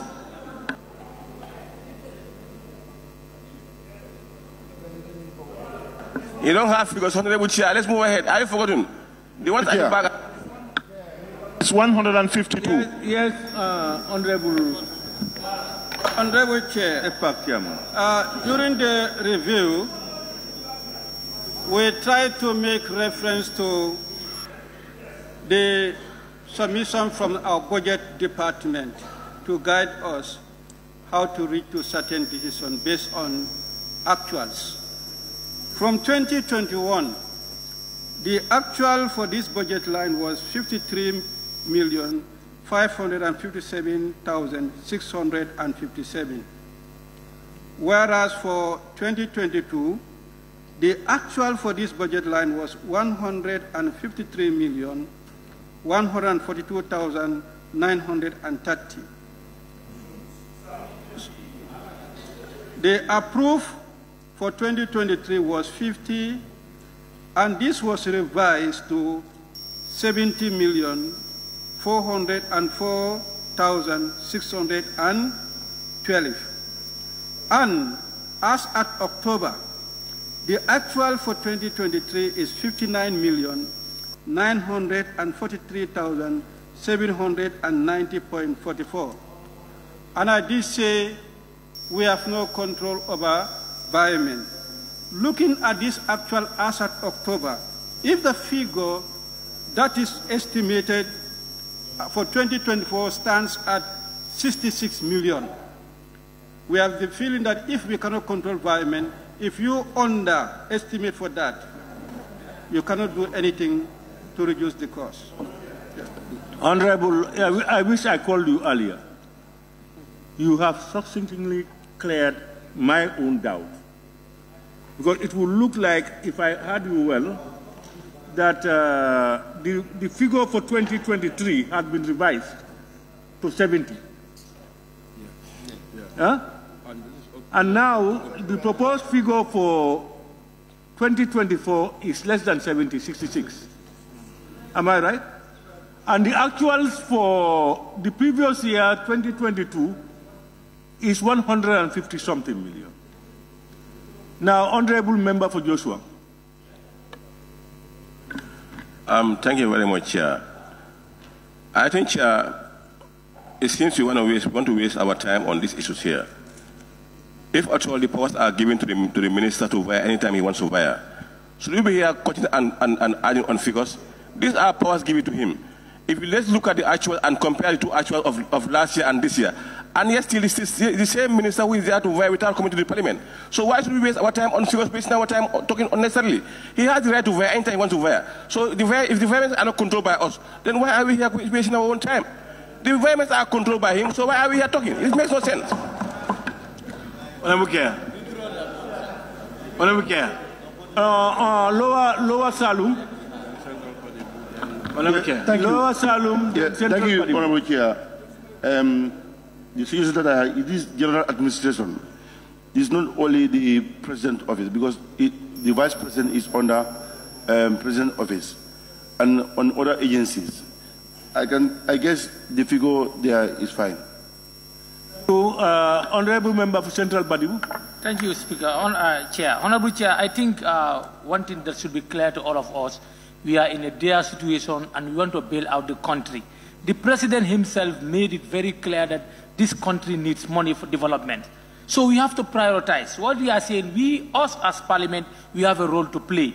The role is to allocate. That's our funds on here at this material time. So we cannot just try to allocate because President's office need to travel. No, the President himself said there was a traveling ban, which everybody welcome it in this country. So why are we allocating funds that we know we have our health centers, we have our other areas, we have our roads? Every MP is complaining about their roads in their constituencies. Where will we get the fund from? So let's be realistic and let us accept each other and accept the fact that these items need to be reduced. But now, if you say the actuals were 70, now you reduce to 66, is that a good justification? Last year you spent 70. If I can hear the chairperson of FPAC, now this year 66. It means you have taken out 4 million. If I'm right. Yeah, no, the FPAC chairman said the figure was revised from 60 to 70. Yes. But the actual expenditure up to a given time is 67 million. 69. So, so bring it from 69 to 64. Then it means we can go further down to make reduction. Members, let us be ready to reduce. All right. Honorable Member for Fonyi Bintang. From Fonyi Bintang, we are going to Sani Mentoring. From Sani Mentoring to the majority leader, and then we close. Chair, when the situation is not encouraging in the country, you manage the little resources that you have. It will be important for us to know that we cannot have all what we want. And the president too, it will be very important for the president to know that he cannot travel anyhow he feels like if the economic situation is not encouraging. And that everybody should note very well. If the economy if we are talking about deficit, I told members that let them not care about deficit. Because if the ruling government don't care about deficit, why should you care about deficit? Now, they should be very worrisome. It's a worrisome situation when we are inflating all the time. Thank you. Honorable members, I don't think the figure is for the president. It's the office of the president. And office of the president has satellite institutions about 12, 13. So don't misconstrue it to mean it's the president's travel budget. Honorable member for Sani Mentoring. Yes, thank you very much, Honorable Chair. I just wanted to talk about the satellite institutions attached to the President's office, and which you've already spoken on. But then also what I want to remind members that looking at the actuals alone will not be able to justify the figures that we are to allocate or the figures that we are to approve, because sometimes there might be some events that might have happened this year, 2023, which might not happen in 2024. And if you actually want to look at the figures to justify or to approve for that particular budget, we might have made mistakes. So what we should be looking at, some figures might rise up and some figures might decrease based on the projects or activities that they might be happening to do. Thank you. Honorable Majority Leader. Thank you very much, Honorable Speaker. I think, Honorable Speaker, we have to go back to the drawing board. And I'm happy that you raised the concern. This is not about the President. You have other offices under the Office of President. And yes, prudence. We are all in line in terms of prudence in expenditure. So as the President as well. Honorable Speaker, I can tell you with records how many statutory meetings he has cancelled. Even the past UNGA, your General Assembly, he opted not to go because of budgetary constraint.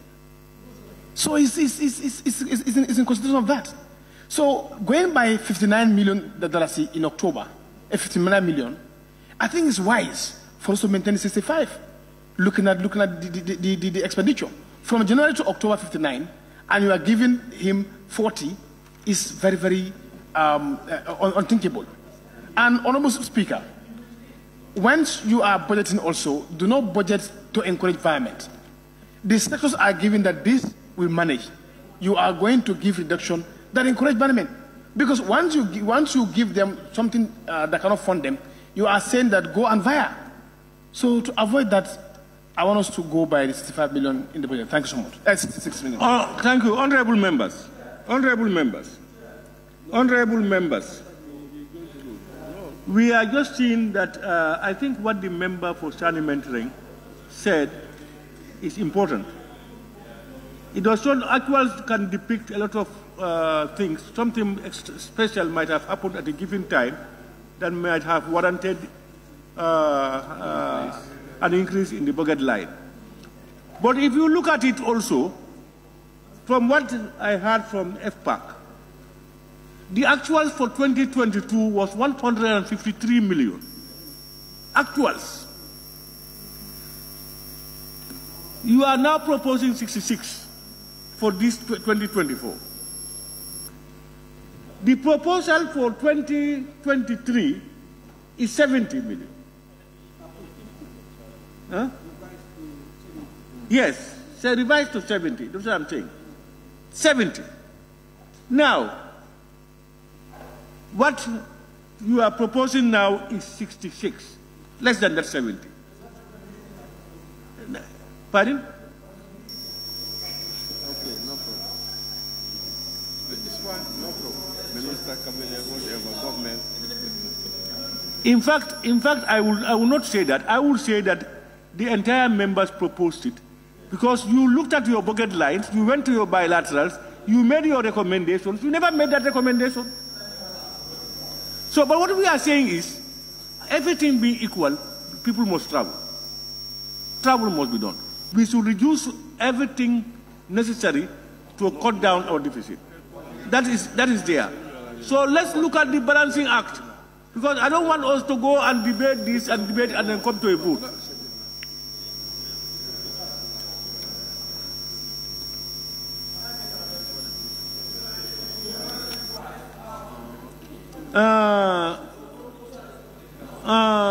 Honorable member for Woolwich. Yes, thank you, Chair. You know, Chair, if you look at the Office of the President, order. If you look at the President... I like that very much. Order. Say it again. Order. You want order because you are speaking. And I will advise when people are speaking to control the majority leader. When people are speaking, order. Chair. Go ahead. No, go ahead. Chair, let me make my contribution. Time is going. No, I have to decide that. Let me make my contribution. Honorable member, please. I have to decide that. Honorable, I have to decide that. Not you. Please. You are saying order. I like it. When you are speaking, I want everybody to listen to you. Equally, I want you to listen to people when they are speaking. Order, Chair, order.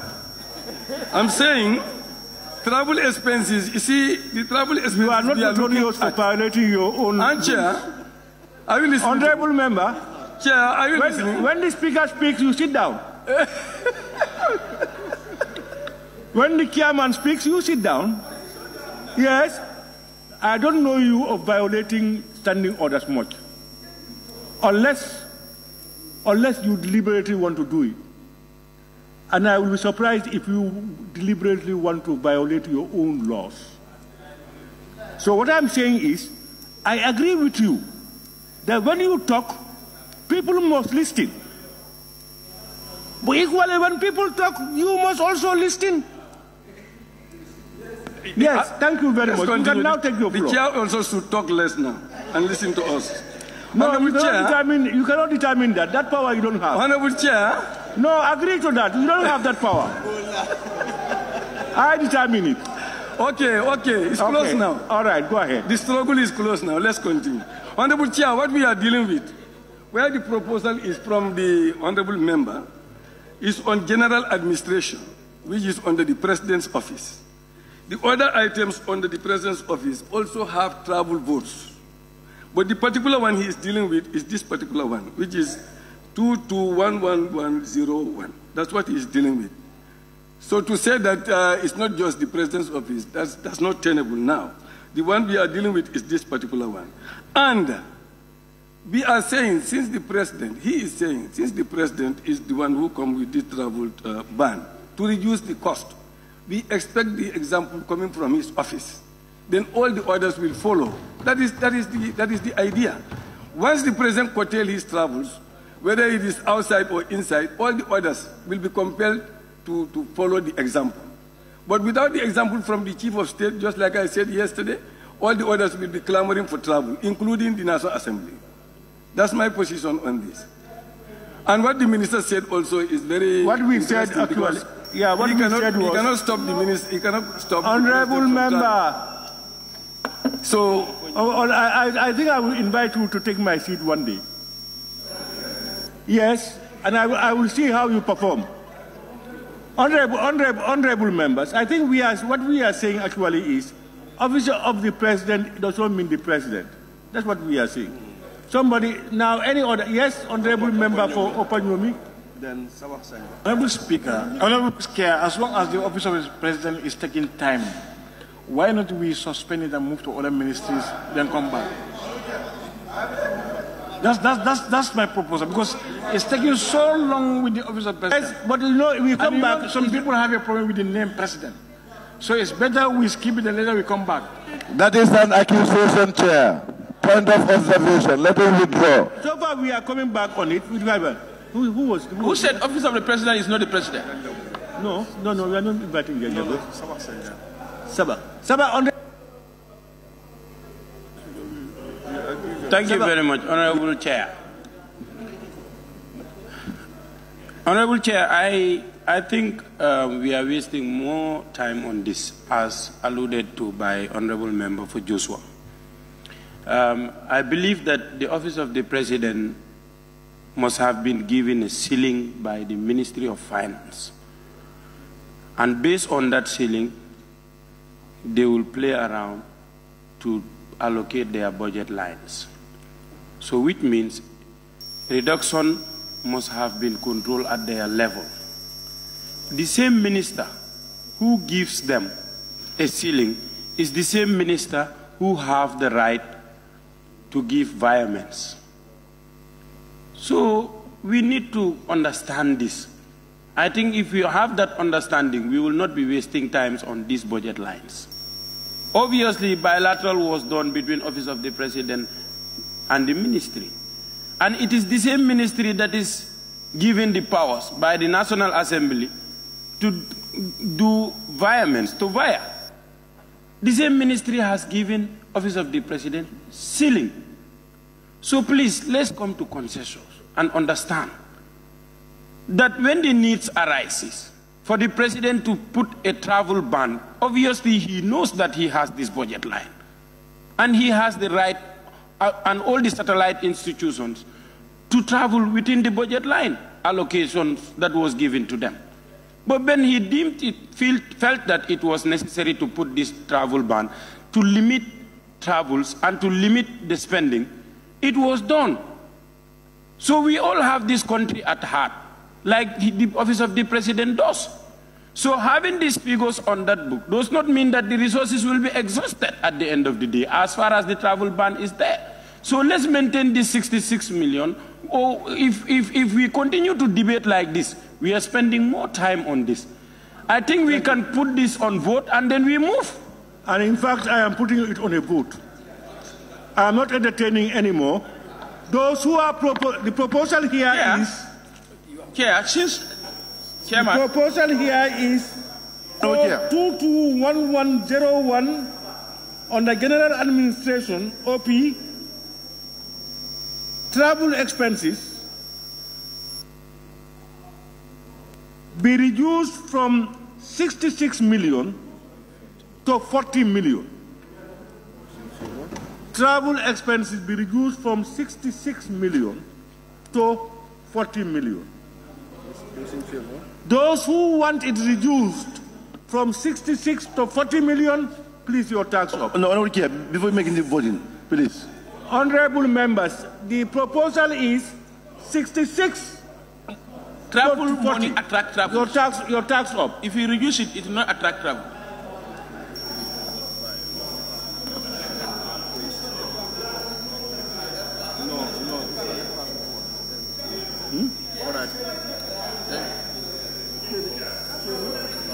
No.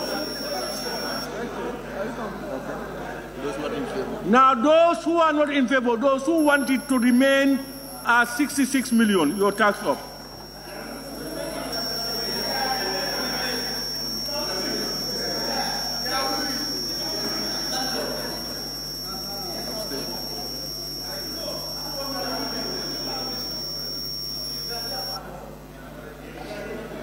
Those who are abstentions, those who are abstaining. Anybody abstaining, please, your tag up.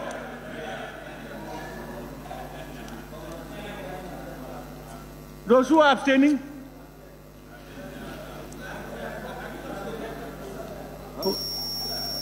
You are honorable members, results. Those who wanted to reduce from 66 to 40 million, 9. Those who wanted to remain at 66 million, 26. Those who abstained, 3. So it will remain at 66. Honorable Chair. Yes. Why not you allow members also to, because there are different proposals. Sometimes we can compromise. You understand? You read. No, wait, Honorable Chair. Because if 2 proposals comes in, you understand, you vote for those ones, means then we allow 2 proposals to come in.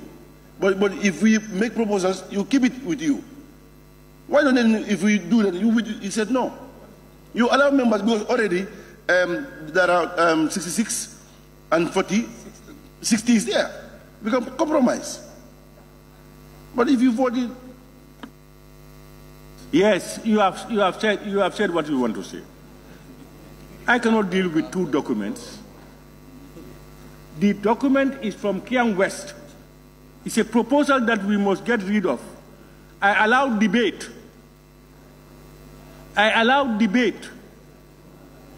On that proposal, and that's the bucket line we are debating. So you could have come up and say whatever you want to say. No, Honorable, please be quiet. No, be quiet. I respected you when you were talking. I never intervened. Please. Honorable, be quiet, please. Please be quiet. Please. Honorable, please be quiet. If you cannot be quiet, then you will go out. So be quiet. Negotiate, Speaker. Please be quiet. I want to negotiate.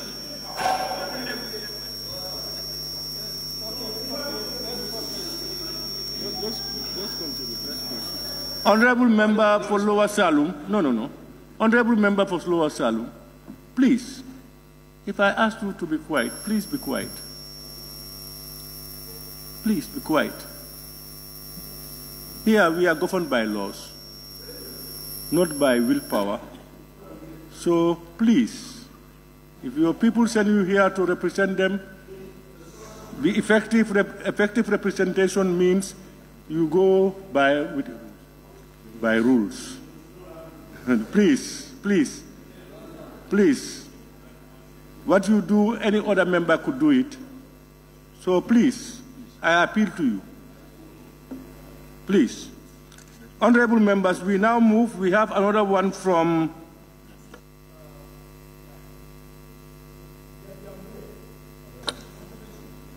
Janjambure is on code. Somebody. You want to observe who? I don't know.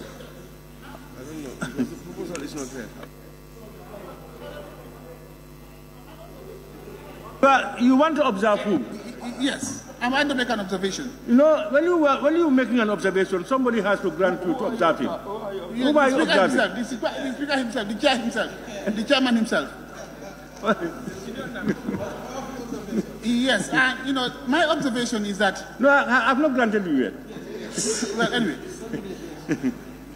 Yes, go ahead. Now, my observation is, on any budget item, different proposals are coming to you, and it appears that you only consider the first observation that you lay your hand on, leaving the others. And I think it is fair for all the observations to be heard and we debate and take a decision on one. That's the proper procedure. Yeah.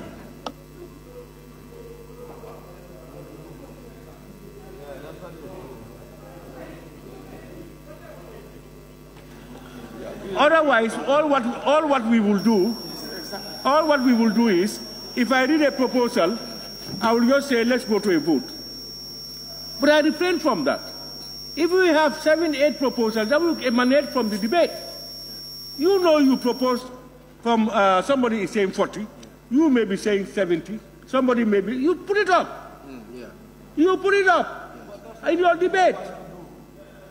We cannot deal with each of them one by one, one by one. That is to be proposed. So if I pick this one, like this one I'm talking now, is from who? Janjambure. There may be other ones, but if you have a proposal similar to this, come out with it in your debate on it. Members will listen and members will correct and say, no, let's leave it there, or we move, instead of 1 million, we move it to 1.1 million. Then we will do that.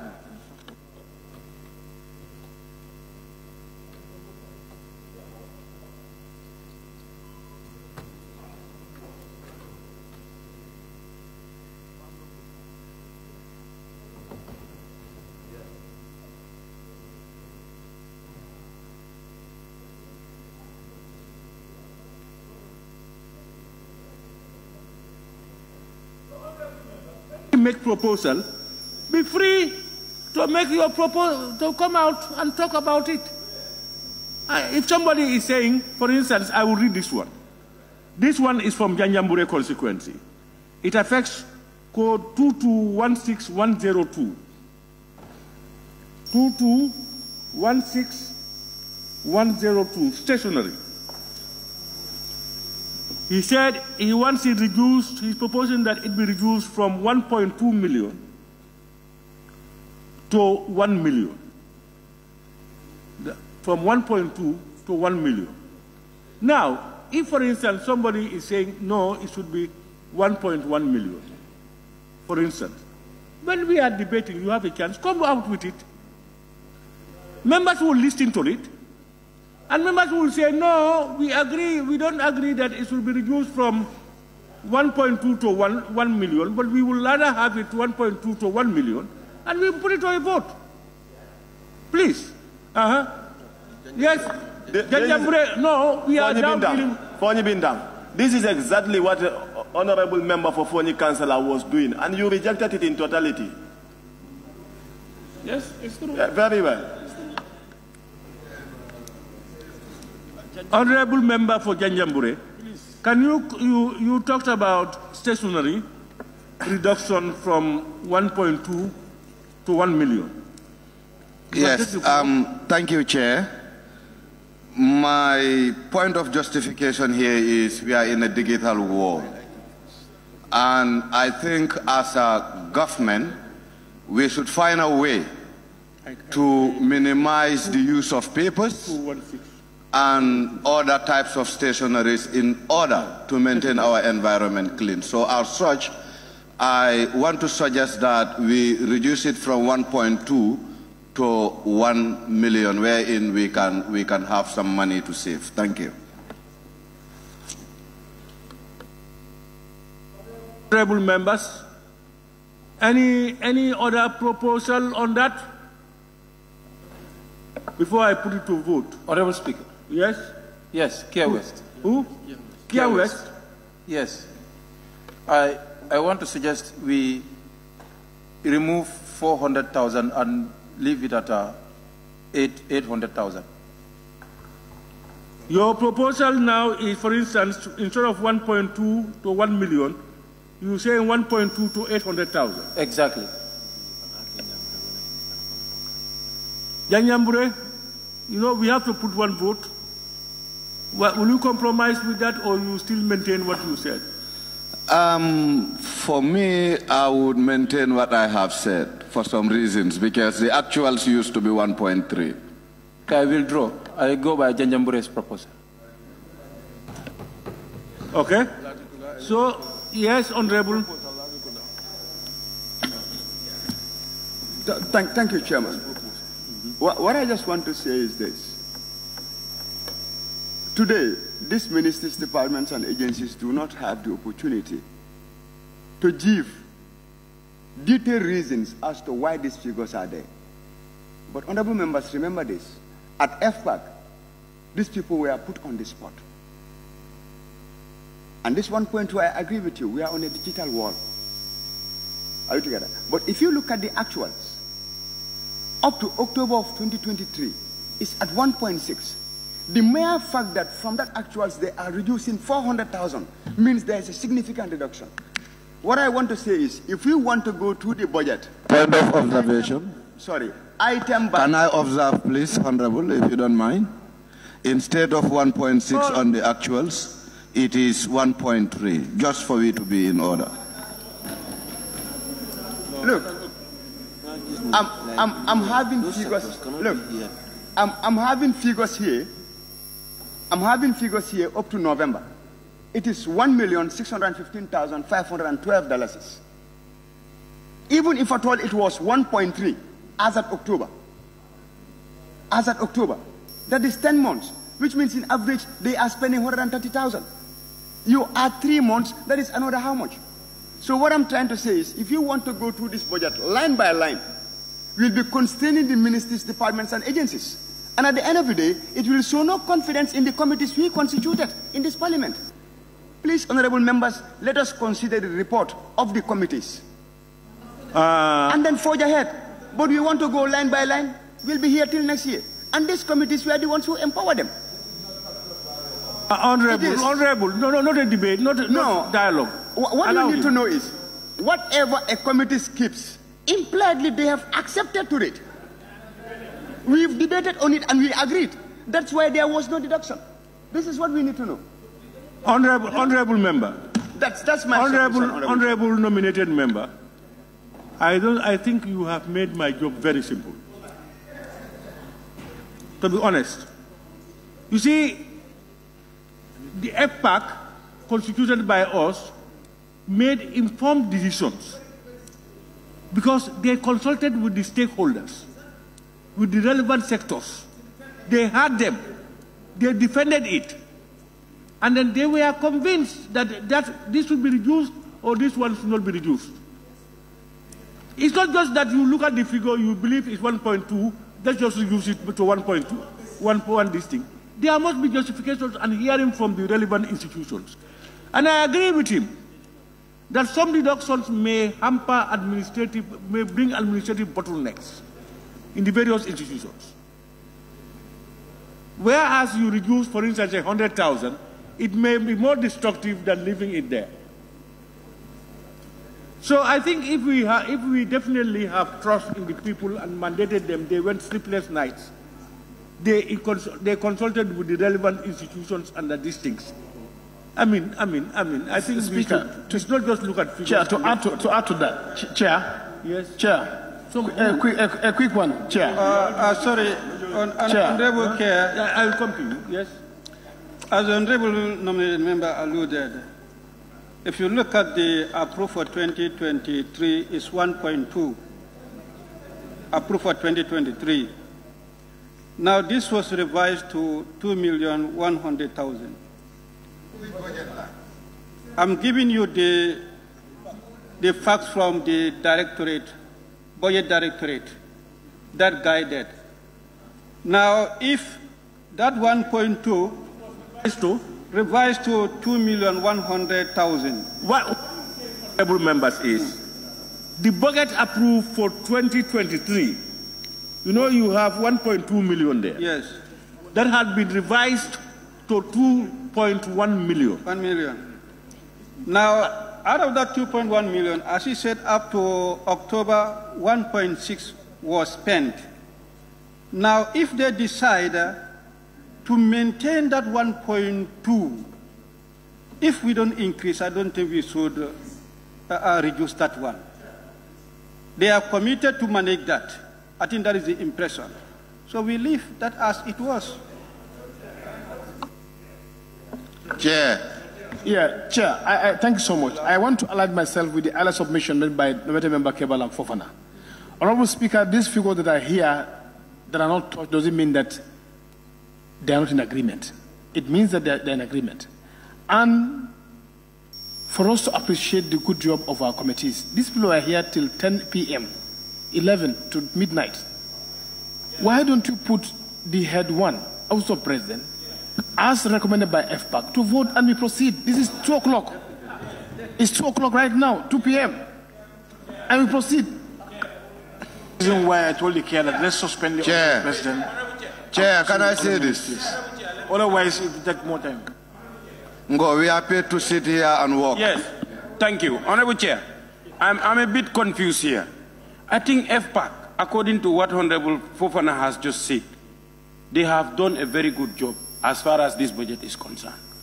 But it's the same FPAC who is coming here and voting against the report. This is my confusion. FPAC, they claim that they have done a diligent work on this. And the same FPAC is coming and voting against this budget. This is why I'm confused. The chair is voting against the budget. Honorable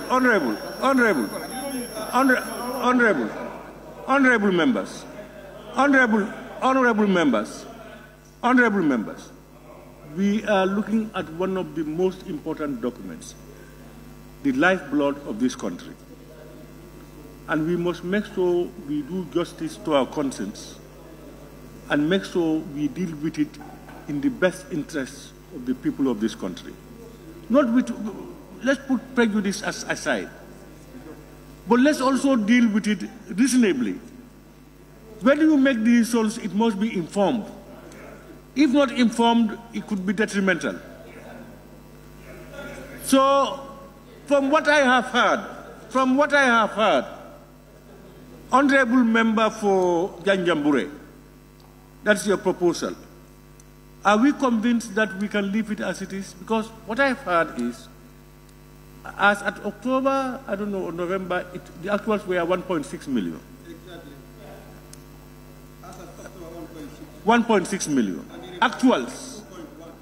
Actuals. And then the 2023 budget line approved was 1.2. But it was revised to 2.1. 2024 that we are proposing, we said let it be 1.2. I think that is most reasonable. Why do you feel it's not realistic? Honorable Chair, it's not realistic because they have spent 1.6 at the 11th month of the year, and we are putting 1.2 for them for 12 months of the year. It's not realistic. Just like the Office of the President spent 152 million, and we are putting in 66 million, we want to cut it. All of it. That's why we are saying, what we are saying is... All of it is not realistic. No, it is realistic. Well, you are now impressing on them to come down gradually. No. It will be regulated. Honorable Member, this is for you, Honorable Member for Janjambure.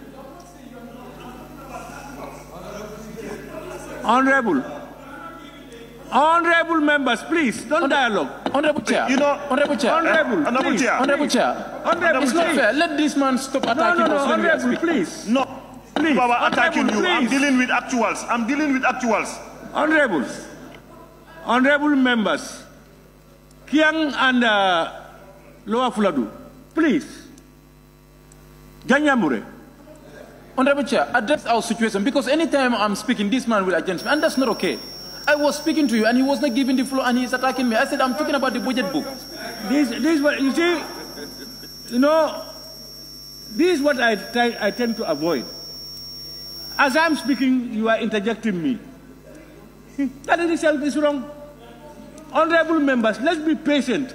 Let's allow people to express their opinions freely. Please. My brother, Upper Fuladu. Lower Fuladu, please. No, Lower Fuladu. I speak the length of the Lower Fuladu, please. Please. You know, the bottom line is, honorable members, allow people to express their opinion. You may like it, you may not be convenient with it, but allow it, accept it, and then you come out with your own. If you don't accept people's opinion, they will not accept yours. Now, honorable members, I was dealing with Janjambure. Janjambure, after hearing all these things, do we continue to vote on it? Chair, my stand really remains for the fact that we are in a digital world. Why should this government spend over $1 million to buy stationaries? Honorable, you want us to continue to proceed with it? Please, I want us to continue. All right, Chair. honorable members, let's put it to a vote.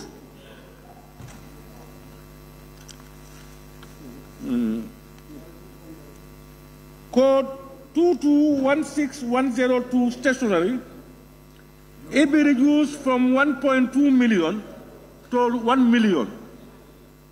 Those who want it to be reduced from 1.2 million to 1 million, please, your tax up.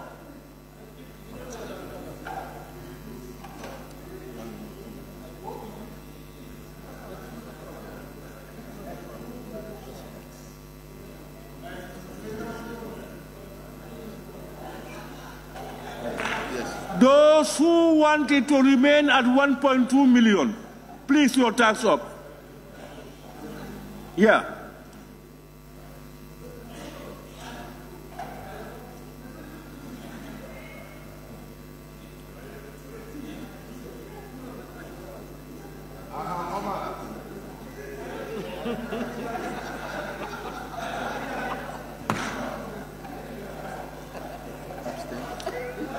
Abstentions, those who are abstaining. Anybody, you can call my attention if we are not seeing your tag. Where? Banjul Central. You are abstaining. Yes, and where? Banjul Central. I don't know what is. I don't.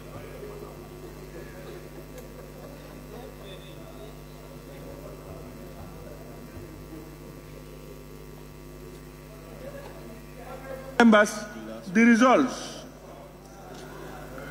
Those who want it reduced from 1.2 million to 1 million, 9.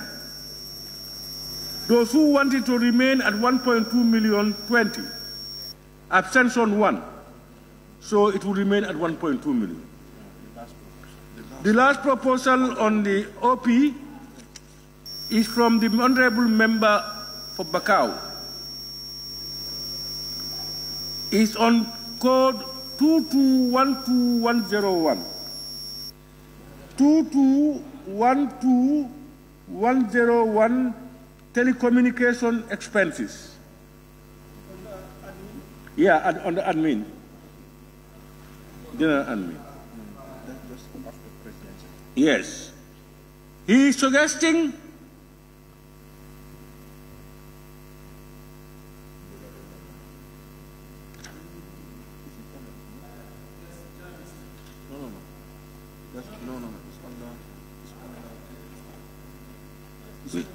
no, this one. Management of household. Sorry. Where is the honorable member for Bakau? Yeah, which code are you referring to? Because with one we are referring to on the general administration, it's not that one. No, he's referring to this one. On the household management. Where? Under where? Household. Management of household. Okay, that is on the next page, honorable members. 2212101. That's project 221210. Telecommunication expenses. Yes.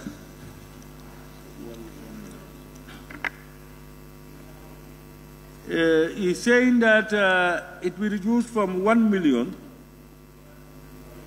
to 500,000. Can you come out to defend? Yes, because I think you may agree with me that most of the officials' communications are done by through mobile phones now instead of the land phones.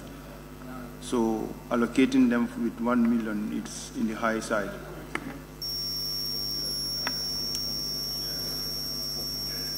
Yes, honorable member for.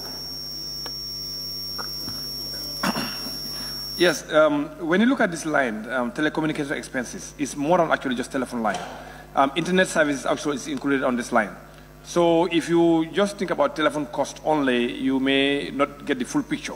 But it also includes telephone, internet services, and it could be broadband, it could be the DSL, and those things are not free. They have to be paid for. just like what we have in our parliament here. Okay, if that is the case, I'll withdraw. You withdraw, yeah. Okay, thank you very much, honorable member. Honorable...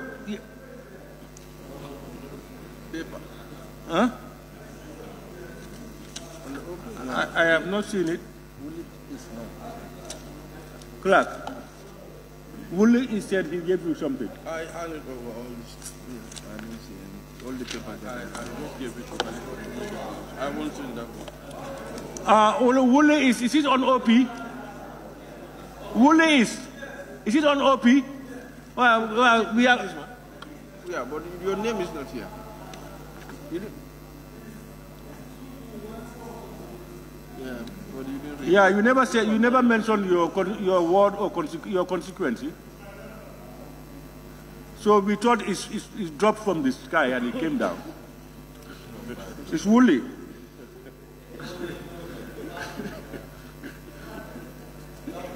Woolley East.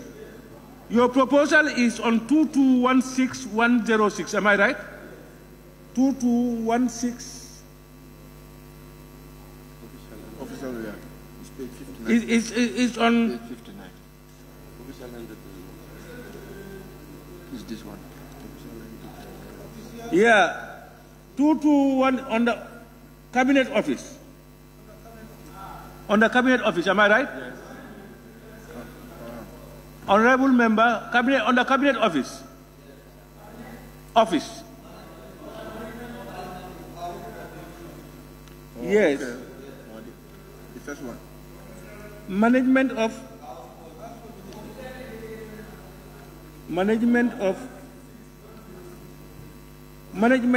household. That's on page 58. Uh-huh.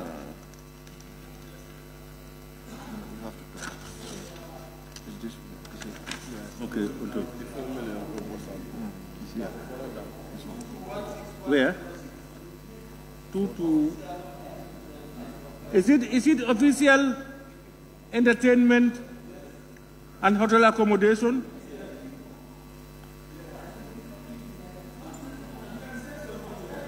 Just hold on. 200, 2 million to make it 2 million. Then it means there is 4 million. No, then he's referring to this one.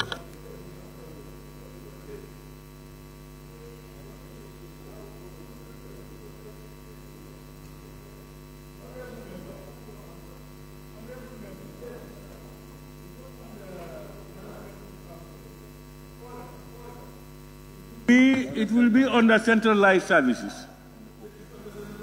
Yes, look at it properly. Centralized services, huh? And that is official entertainment.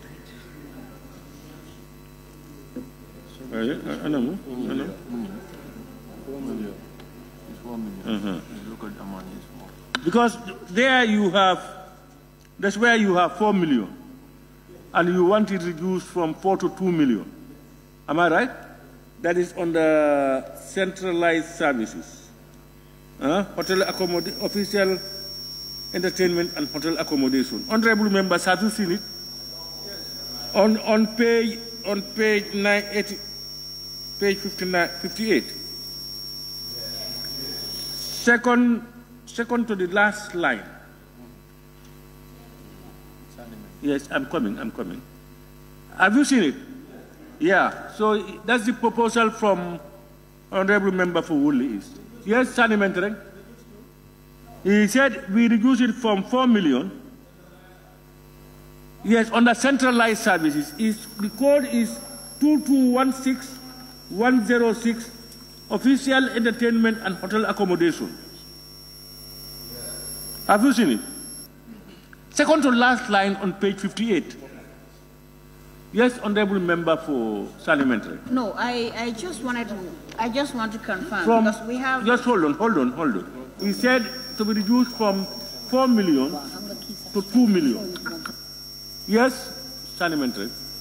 No, just to confirm, because under the management of household divisions, we have one, and then also the other budget line, we also have one. Just to confirm from the honourable member, which of those two that, or these two that he's talking about? I have confirmed it from him. It's under centralized services, and it's 2216106.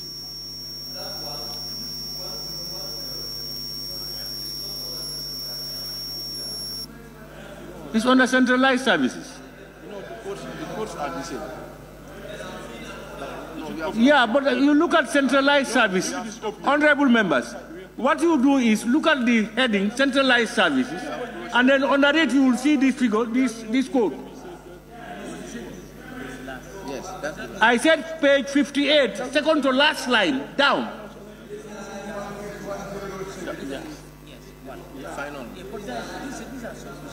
Honorable, look at page 58, second to last item, look at it.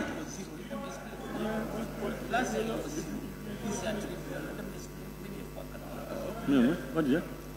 He came with another one. When we announced that this was the last one, now he decided to come with another one. That's what I told him. Yes. The proposal on the ground is that vote, entertainment and the hotel accommodation on the centralized services be reduced from 4 million to 2 million. The honorable member will have to defend it. Why? Yes, Chair. You know, if you look at I was just looking at the actuals for 2022, it's 1,012,750. Now, to take it up to 4 million, I was thinking we can take 2 million from there, because the water resources has old wells dug in the 1980s, and they are all dilapidating. So they need money to fix some of those wells for the villages. So if we can take 2 million from there and save it so that we can give it to water resources to do some rehabilitation of those very old boreholes. That was what was in my mind. If that is possible, then that's fine. Otherwise, yeah. Honorable members, now the floor is open. Honorable member for Upper Saluk. Yes, thank you very much, Honorable Chair. You know, sometimes it's important when we are doing the interrogations on these lines, we ask, what is this line meant for? Because we do not want to assume anything. And FPAC did, in fact, ask that question. And we were told that next year, the Gambia will be hosting the OIC. And they need to be able to pay some of this entertainment for those guests. And if you, that's why, if you look at the actual for 2022, you're going to see that it's about 1 million. Now, if nothing actually happening, you spend 1 million, and we're going to have a very big delegation of the OIC guests in 2024. And that's the reason why the budget line actually has gone up. But as a committee, we did interrogate this line, and that's exactly what we were told, and we were convinced that there's no need to reduce this line. And it looks like the budgetary allocation for 2023 currently is 4 million. Yes. Am I right? Yes, 4,033,000.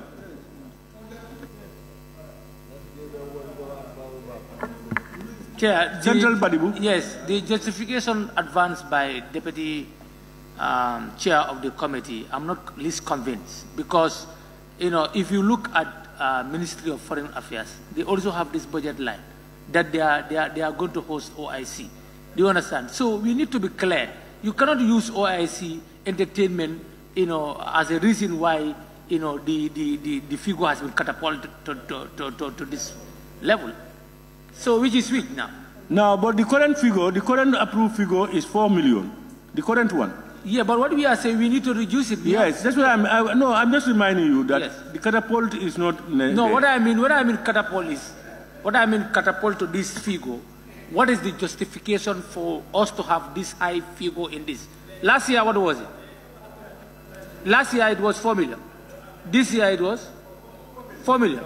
Okay, now maybe the term is next not year is 4 million. Okay, I understand the term might not be correct. Catapult might not be correct here. But what we are saying is, the reason of putting it to say that we are hosting OIC is still on the high side.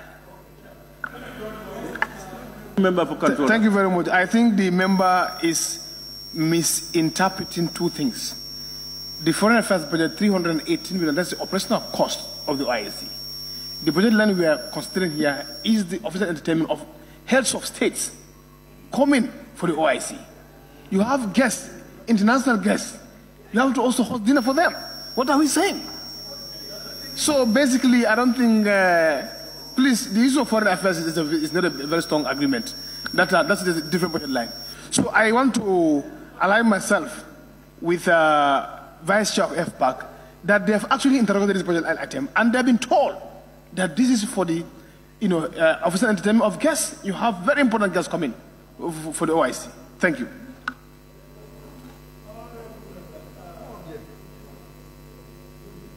Are you convinced?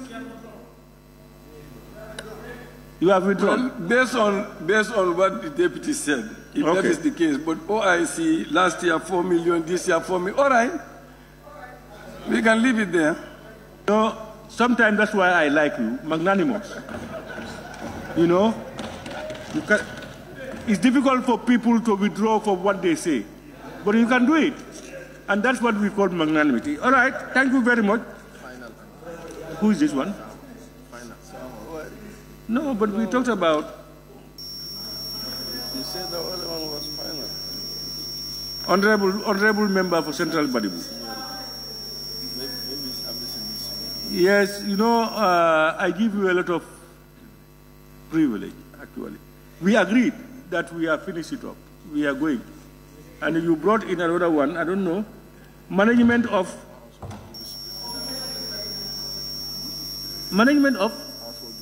household division. Just hold on. Household division is on the page. Yeah, it's the first one that we raised.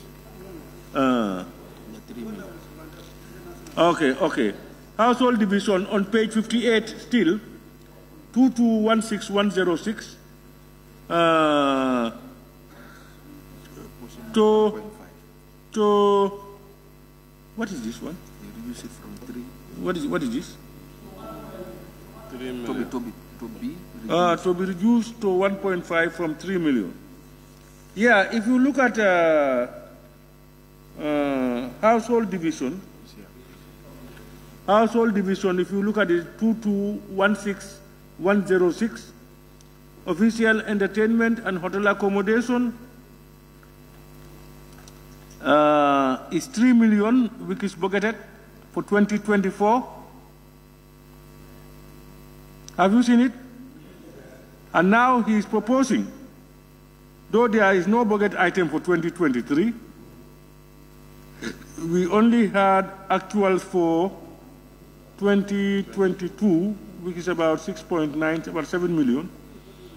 Now he wants this figure, 3 million, to be reduced to 1.5 million. The proposal is for the reduction of that 3 million to 1.5. Honorable member, now take the floor. Thank you very much. Honorable Speaker, Honorable Chair, I'm seeing 0 for this budget 2023. And we know that scholarship is an issue in this country, higher education, they are crying. So I believe if we make a better cutting of 1.5, we can save it for scholarship for higher education. But you saw also 6 million, 6.9 million actuals. That the 2022. 22 to 2024, sir. No, what I'm saying is that they forget about 2022. No, what I'm saying is you need to know that these were the actuals for the previous. You cannot get the actuals for 2023. You can only get the actuals for 2022. That's why it is there to inform you. And that is telling you about 7 million was actually spent. This is not a forecast. That one is done, is spent. Now they are proposing 3 million from 7 million. 3 million, you are saying no, it should cut down. Yes. Okay. Chair, let them talk. Yes, honorable nominated member. Chair, I think we need to be. This guy, in fact, walked away from the debate, okay, and now he wants to bring us back. I think we need to address it. He walked away out of his chambers. Come on. We stood here, we debated, we everything. Come on. Come on, this is a different stage of the bill. This is a committee stage. I have right to be here, and I have right to go out on that day. You could have made the observation during the debate. That will not determine you to tell whether I should participate or not. That's not parliamentary from you. Honorable, I walk out. That was a debate. I have no right to participate, not to participate in the debate. This is a committee of supply. No, I'm disappointed with your comment. I'm so unfortunate about you. Please respect the chair.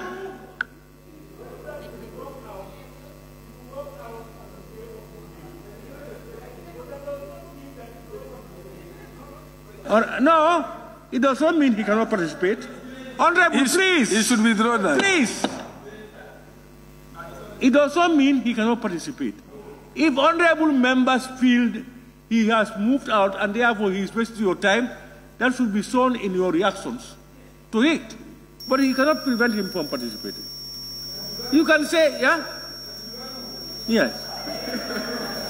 He's saying what? He's thanking you very much. Who is thanking me? Woolley? Yes, honorable member, nominated member. Honorable Speaker, you've done our job. I think you were at FPAC. If you look at this budget, it is in fact pegged at the bare minimum. The 3 and the 4 million, the Vice Chair, where he should have concluded his submission, he should have embedded both of them. In 2022, there was no summit in this country. 6.9 million was used. What finance did was to rationalize it and give you the bare minimum of 7 million. You know, so Honorable Chair, the other thing I also want to say is, I think my honorable members should desist from saying we give it to education, we give it to this or that. We were the very ones who passed a resolution at 𝒂𝒂𝒃𝒃 Hotel that we will pocket all of our savings and knock it off against the deficit. No, wait. That was not at plenary. All right, nominated member. Honorable Chair, let me just finish. Nominated member. Yes. Please, member for Central Badibu, you are one of the people who participate most. If you are doing this, members will not allow you to talk. As you are talking, no, honorable, please. No. Please, if he's addressing you, don't comment to him. It's me. Don't comment to him. No, you cannot correct him. You cannot correct him. You can only do that by pointing to a standing point of order. You cannot talk to him. Please. No, he's not even talking to you. You may feel guilty that he's looking at you. Honorable member, continue, please. Yeah, Honorable Chair, I will withdraw all of that and start all over again. Honorable members should desist from saying, let's give to education, let's give to health also. When we met at 𝒂𝒂𝒃, there were no cameras. We were the ones who passed a resolution that any savings we do this year will be knocked off against what? The deficit. So let us not come in front of the cameras and start changing that language. The 7 million, we are all interested in education, we are interested in agriculture, we are interested in health. But when we were at closed doors, when there were no cameras, that wasn't said. So now let's just look at the figures and be objective. The 7 million is the bare minimum that finance could budget for it. Thank you, Honorable. I vividly remember that was the agreement. Just that we said, except for the Minister of Finance, who may direct that we put some other funds into these things, but not coming from honorable member. Honorable, please don't listen to him.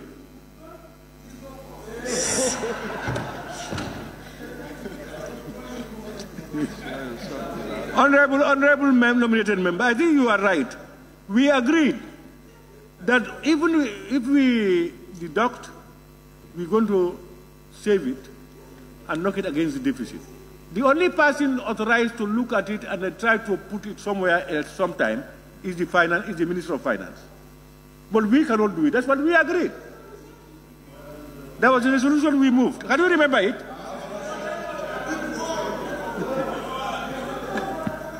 The resolution was not legally binding.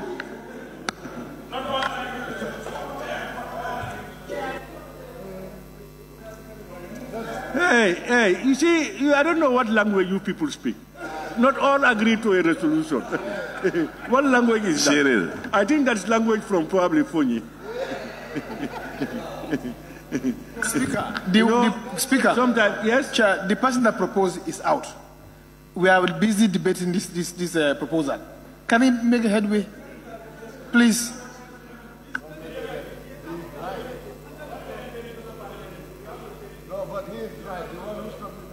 Means that going out means he has politely withdrawn from it.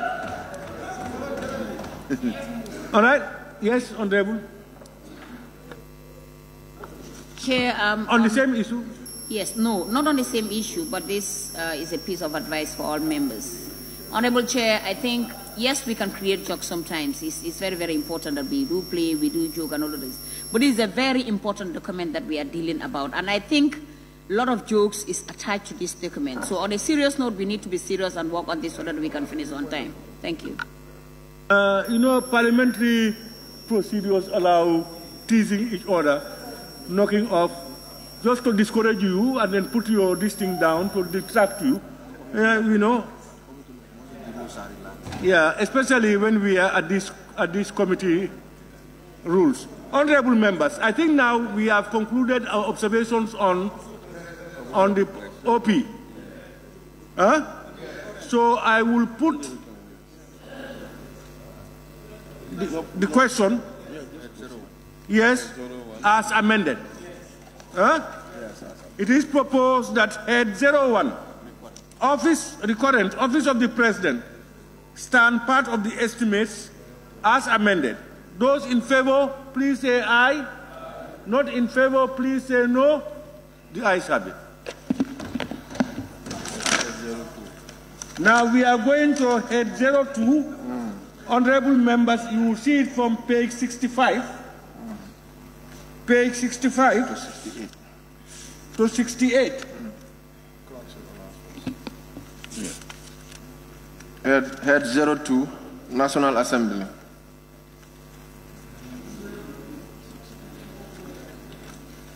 Honorable Mayor, it is proposed that head 02, National Assembly, to the tune of $458,518,644 is stand part of the estimates. We have the proposals. Yes. Honorable Chair. Yes. I want to advise that we take the addendum of the report. Yes, to guide us. Yes.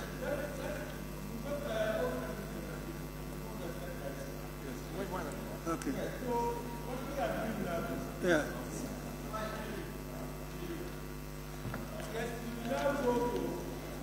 We will now go to head 02. So let them go to where National Assembly begins. Are you there? It's unfortunate that it's not numbered. On the report where National Assembly begins, the addendum. Yeah, where we ended at the last time. Yeah. It's about. So can we turn to the next page? The next page on the revolving loan scheme. And that is called... Honorable, just hold on. Somebody is talking. If you look at the gallery, was it the office of the president that will bring all the noise? He said what? Is that observation, please? Yes. No. My friend. Well, come on, let's move ahead, man. Please. Hey, Honorable, yeah. Are you following? Yes. From the annex? Yes. Now, yes, go ahead.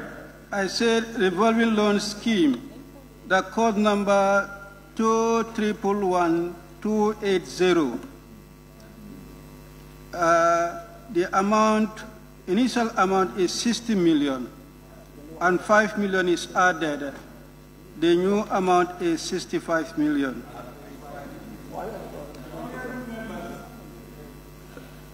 If you look at it, revolving loan scheme is increased by 5 million to 65 million. Yes? Wait a minute. After National Assembly, I'm going.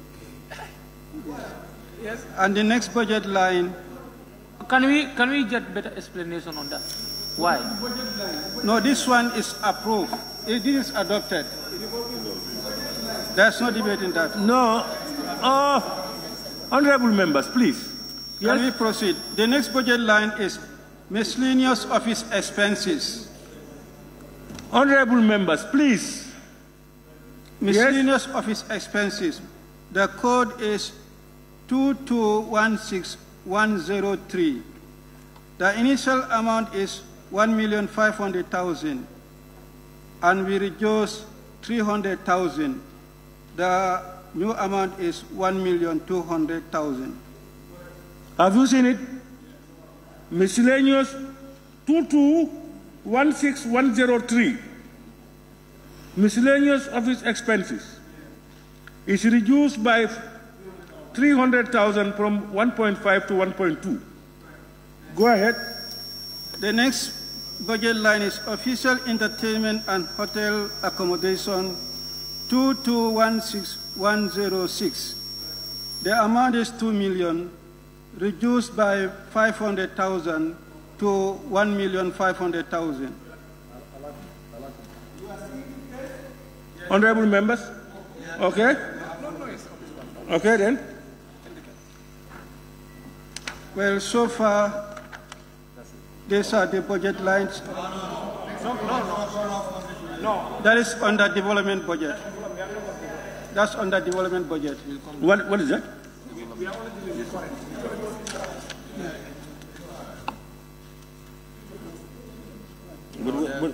But where is development? This year,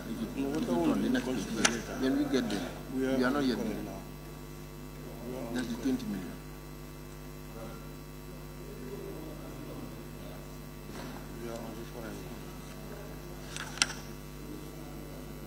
No, that's the removal. Yes. We are going to leave it there. But we have two observations, two proposals.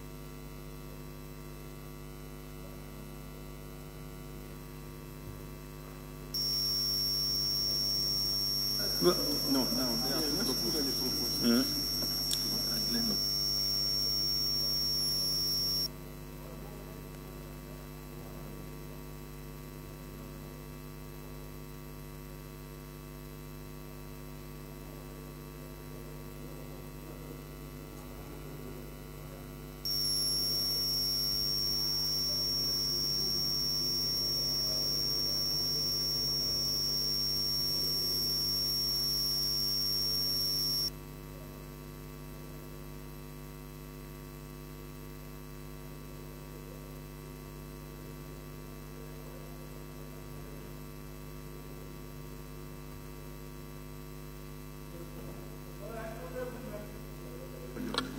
Honorable members, we have two proposals. One is from which one? Is it Sami? Sami. General Administration, isn't it? Vehicles. Page 167, 10 million. Many vehicles. Want to buy. I don't understand. The used to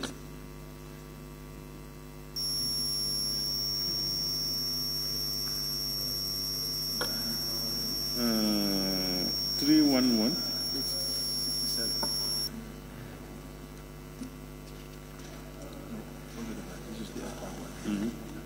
Page 67.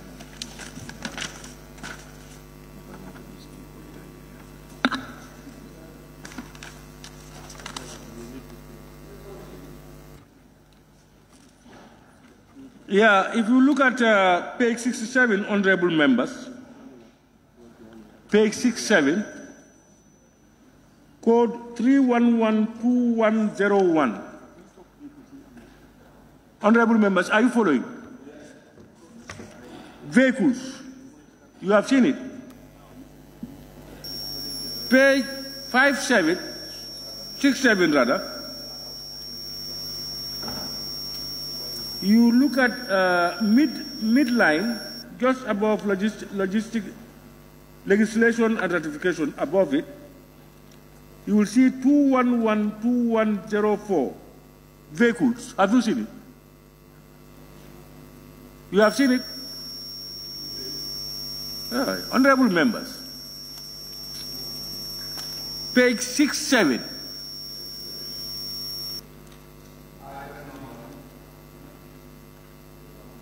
(3112101), just above, almost halfway of the page, you will see vehicles. The proposal is 10 million for purchase of vehicles, 10 million for 2024. Have you seen it? Now, the honorable member for Same is suggesting that that should be reduced to 8 million. Wait, I'm coming. So where is Same? Yes, I'm here. You can take the floor now. Thank you very much, Honorable Chair, for giving me the floor. Honorable Chair, if you look at this budget line, last year it was 10 million. And this year also 10 million. How many vehicles did they buy? This is why I'm suggesting to reduce it to 8 million.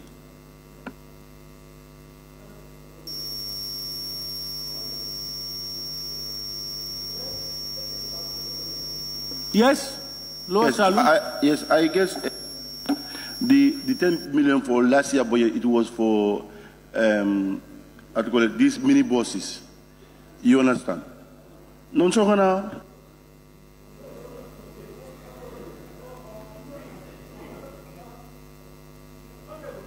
To people. The last year budget was 10 million was allocated for mini buses, means costas. And again, whether they have bought these mini buses, we don't know.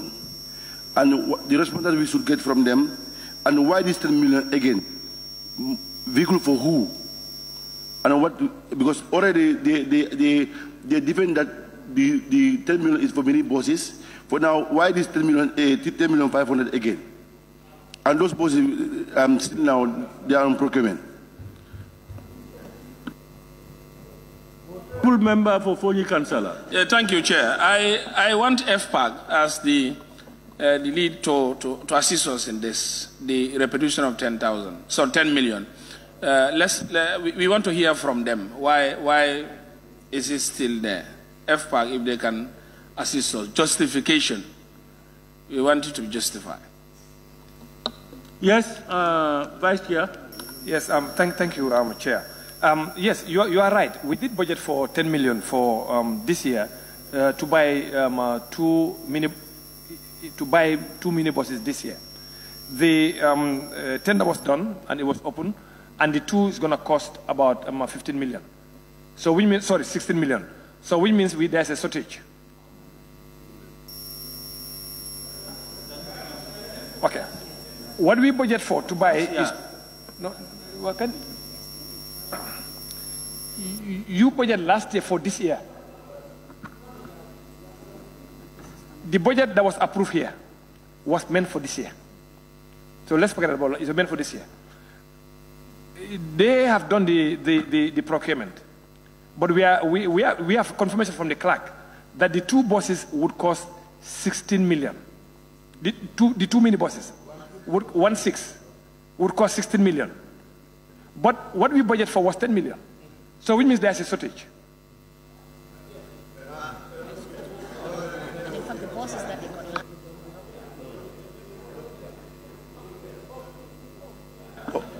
Honorable Chair, Lower Salum, Balebu.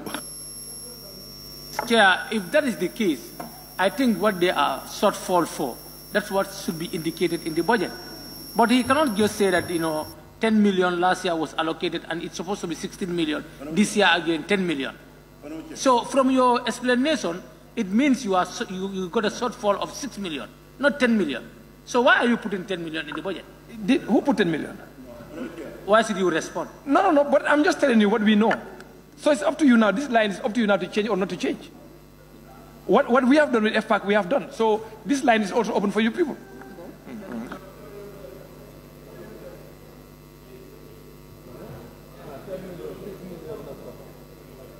Honorable Chair. Chair. Salu. Yes, thank you, Honorable.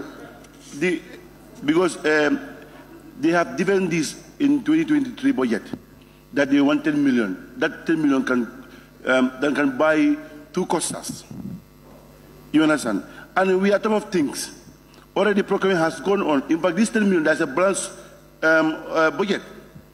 We want to know why this 10 million now? And if you want to buy a vehicle for who and who? There's a balance of this budget. We are top of things.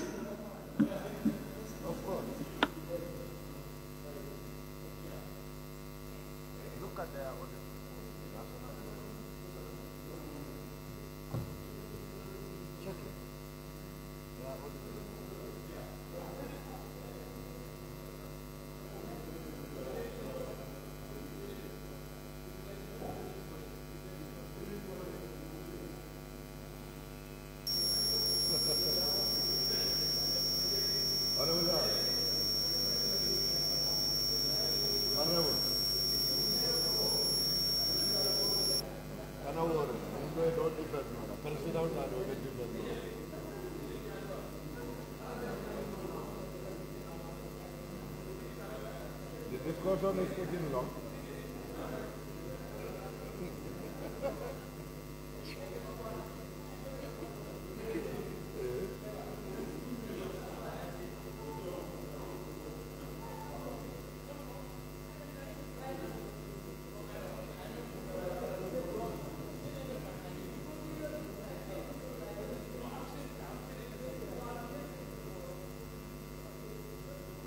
It's too much. They only need 6 million to add on. 2 million. 2 is 6 million. So it's 7,500.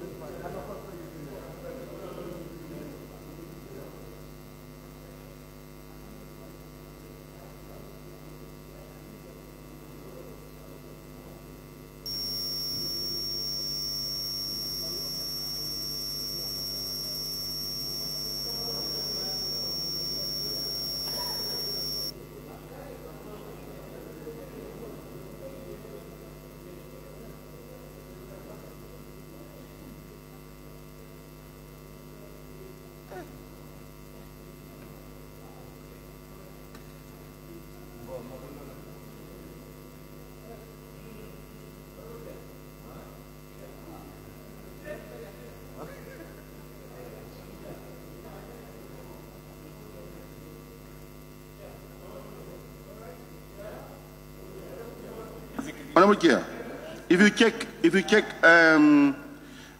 actual 2022 budget, it was 16 million. You understand? Then you go to 2023 budget, 10 million was approved. You understand? What FPAC has given here is these 2 costas will be procured, but still now we have not seen these costas. And my suggestion here is let's make these savings into our development budget. We want offices. This 10 million.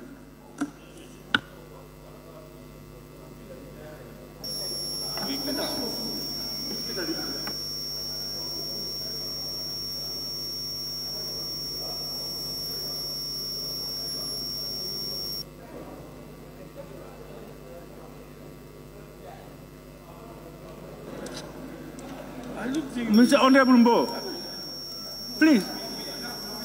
Huh? Now, yes. Yes, Chair. The 10,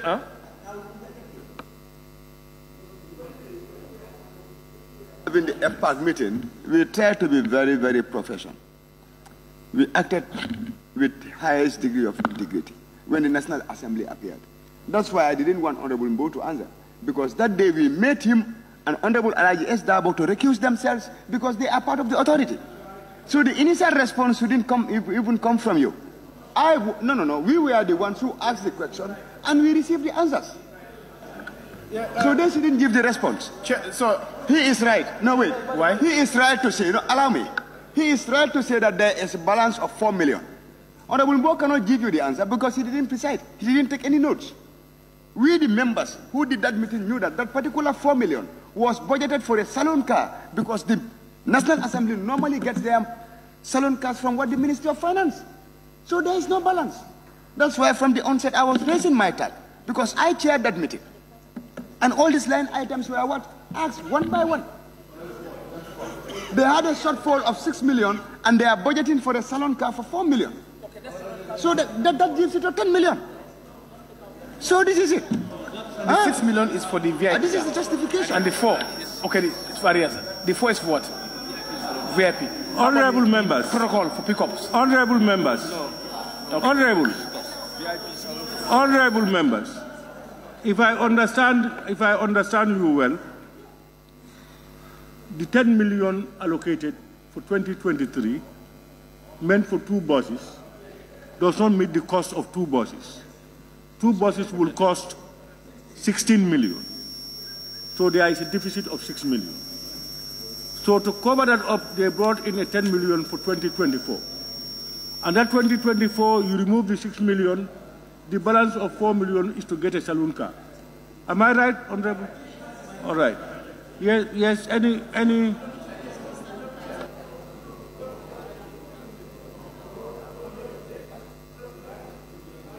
Oh, yes. Care West. Yes, Honorable Chair, the 2 buses that we were told that 10 million allocation was for. I said the 2 buses that we were told that 10 million allocation in 2023 was for. We were not told that that is not the cost of the vehicle. We assume that that is what they want to spend to buy that vehicle. If that was not sufficient, then that was not a realistic figure.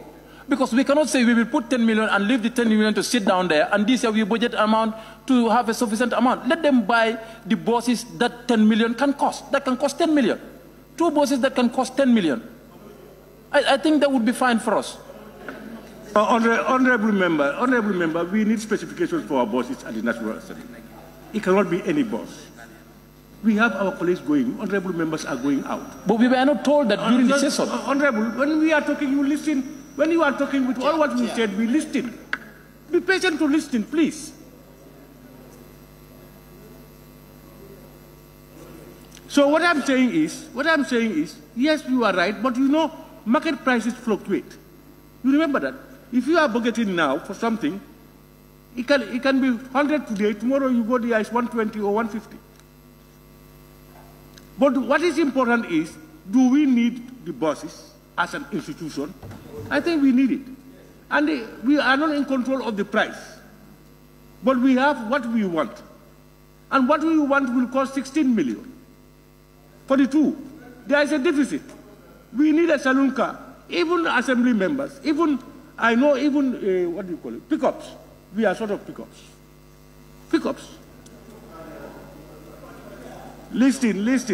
You have 2 committees labeled for study. Huh? You know, who? You said? Honorable Chair, as you rightly put it, it means that the 2023 budget for vehicle was not able to buy the 2 vehicles, if I can get you right. Now, that brought up another 10 million for this year. You said they want to buy another vehicle again for 4 million. That vehicle is for who? The vehicle? Yes, honorable member. Are you in the EPAC? No, EPAC, yes. Let's have EPAC and then you.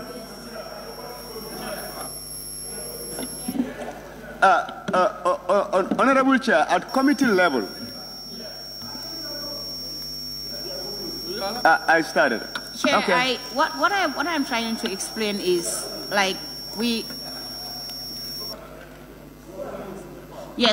because I can vividly remember challenging this budget line, but then based on their explanation, I thought it is genuine enough for us to give them that amount, to allocate that amount of money, because as you said, we all know prices hike daily. and which obviously we cannot control that. We don't have control over that. And then also when you think of protocols, we are shortage of vehicle, especially the pickup, because sometimes when we travel, we all know protocol do come home and then pick us. And then with their vehicle, at all times, 4 a.m., 3 a.m., they struggle. They might have a challenge somewhere, and which is not even safe for them. So I think it will be fair enough to pass this and then give them the sufficient money they're supposed to buy a vehicle for their own safety as well. Honorable nominated member Keba. Honorable Chair, to answer to the question raised by 𝒂𝒏, at committee level, we do not ask the question as to how or who and attribute it to a person. We look at functions. The National Assembly needs it for administrative purposes, and that was sufficient. The individual they are buying it for, those are administrative issues, where we do not encroach into. So that question wasn't asked. Once we know it was for administrative function, that's where we stop. No, honorable member, you don't go down to managerial issues, bits and pieces. Once you do that tomorrow, how do you perform your oversight? How do you perform it? You cannot. Chair. It's for administrative functions. We should know where it's our right to know. We should know where the chair is going to who. We should know that. Chair. Honorable members. Chair. Honorable. Chair. I am not giving anybody floor. Clerk. I am not giving anybody floor. Honorable members, let's try to behave ourselves. If somebody says something that you feel is wrong, please take it. Come and correct it when you have the floor. Otherwise, when you speak, the person will come on you.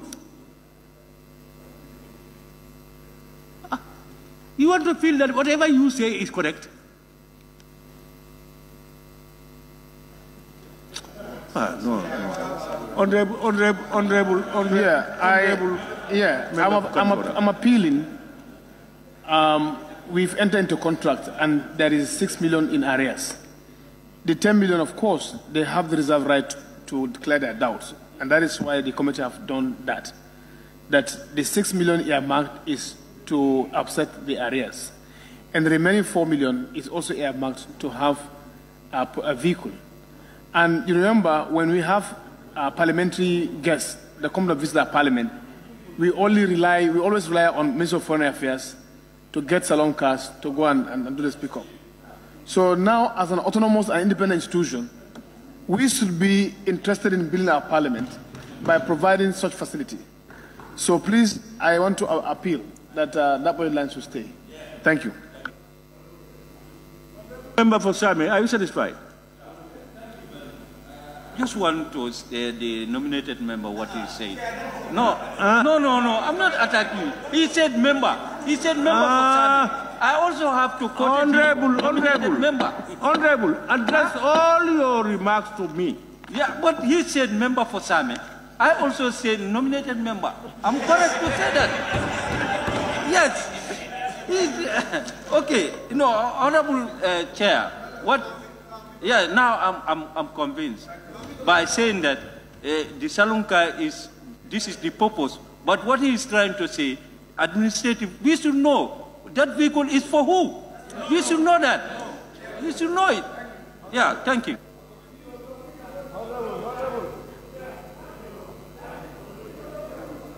Honorable Chair. Honorable Chair. Not yet. Honorable members, the next one we have is a long one. He's from Lower Salu. I think he's convinced. Pardon? No, but my friend, he said he is convinced. What does that mean? Oh, my brother. I don't withdraw it. Left to me alone. It's left to the members now to decide. Honorable, you brought the proposal. Basically, you brought the motion. You are not withdrawing. Then you are not convinced. Honorable Chair. But if you are convinced, Honorable Speaker, yeah. Honorable Speaker. After explaining, Chair. He said that what really, Chair, he said to me, what really hurt him is about saying that administrative matters. But in my explanation, I said they have the reserve right to know what budget line is meant for who. And I've explained, as an autonomous independent institution, we should move the direction. And he said now he has understood and is convinced. And we move on. Those were your words. I think we all have our ears. Honorable member for Same asked questions, and when there were explanations given, he felt he was satisfied, he was convinced. That's what he said. And if you are convinced, it means it's no more an issue. Now, if you want, you can make it an issue. Me alone. But what you said was you are convinced. So now, you want me to vote on it? No, Chair. Honorable Chair. But now, let them look at it. Honorable Chair. Honorable Chair. I am not listening to anybody except I am ready with Honorable Member. Honorable Member. You are referring to me? Yes, please. All right. Thank you very much. You know, the nominated member, when I said, I want to know the vehicle is full. No, Honorable. I'm just saying. Honorable, I am saying one thing. Foundation. Honorable, I'm not asking you to explain. Okay. What I'm saying is, do you want me to put the question to a vote or you are withdrawing from it? This is what I'm saying. I'm not withdrawing it. All right, let me put it to a vote. Honorable Chair, please. Honorable Chair. He has not withdrawn. No. Chair. Oh, Honorable Chair, please. Honorable Chair. To see. Chair.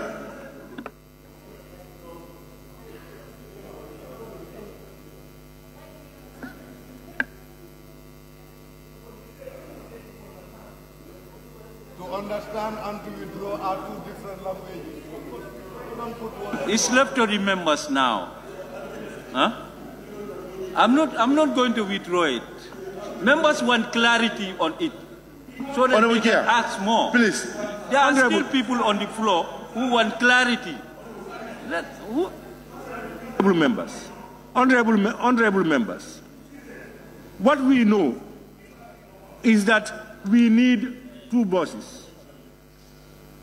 And those buses, 2 of them cost 16 million. Already there is a liability of 6 million. So if you come, that 6 million, there is a balance from the 10 million of about 4 million. And as an institution, an independent institution, we need saloon cars that can, when we have our VIPs, that can go and bring them and take them. What we do is we go and be looking for vehicles from other institutions. And there are shortfalls in those things. So, unless you listen to what I am saying, I will not give you the floor. When I am ready, you raise your tag, I've seen it, I will give you the floor.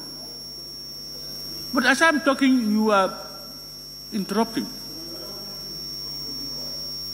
I will give you the floor when I finish my remarks. So this is what I do know.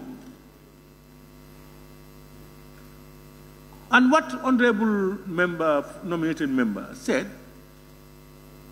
we don't go into administrative nitty-gritties. No.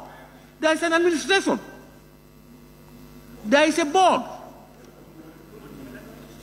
Anyway, honorable member for what do you call Lower Salu. Thank you for giving me the floor again. Honorable Chair, now we know the bosses, each of them cost for $8 million. That making 16. The salon cars that you want to buy, and each of us wants this parliament integrities. You understand? And these salon cars, how many salon cars that you want to buy? Because now, balance of $4 million, we can have salon cars that you're going to buy. In fact, if we want to make this parliament vibrant, there are issues internal that we do not address, and you are addressing outside. When your directors are not with vehicles, why don't we use those vehicles for the directors?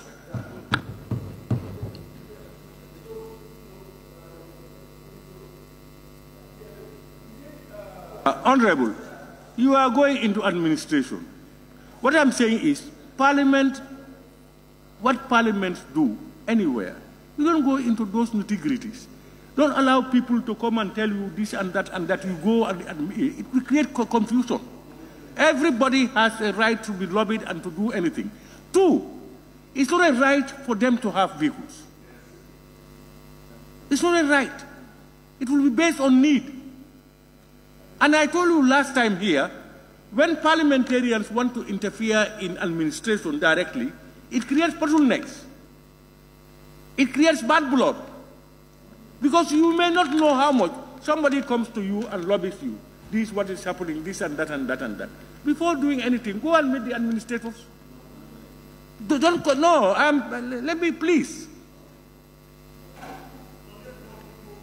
All right, what do you want to say? Go ahead. And we are not after those. No. What we are now after is the 20, what do you call it? The 10 million is, the member for SAMI is saying that we reduce it from 10 to 8. Am I right? All right? And he said he's not withdrawing. Now, what have you got to say about that? What I'm saying here is, you were talking of last time. We are making this institution effectively. You understand? Not people lobbying me. That we have seen, and it's a reality. If you're talking about what you have said last year, you were misled because you rose to amendment, make that amendment. You understand? Which we have evidence of it. Don't bring the issue of last time because they're misleading you of those things. You understand? Because already you wrote for amendment. That's our resolution, clause 58.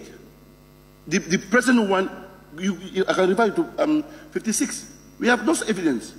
So the reason why we are doing this, because we are giving institutions, ministries, huge amount of money. This is our parliament.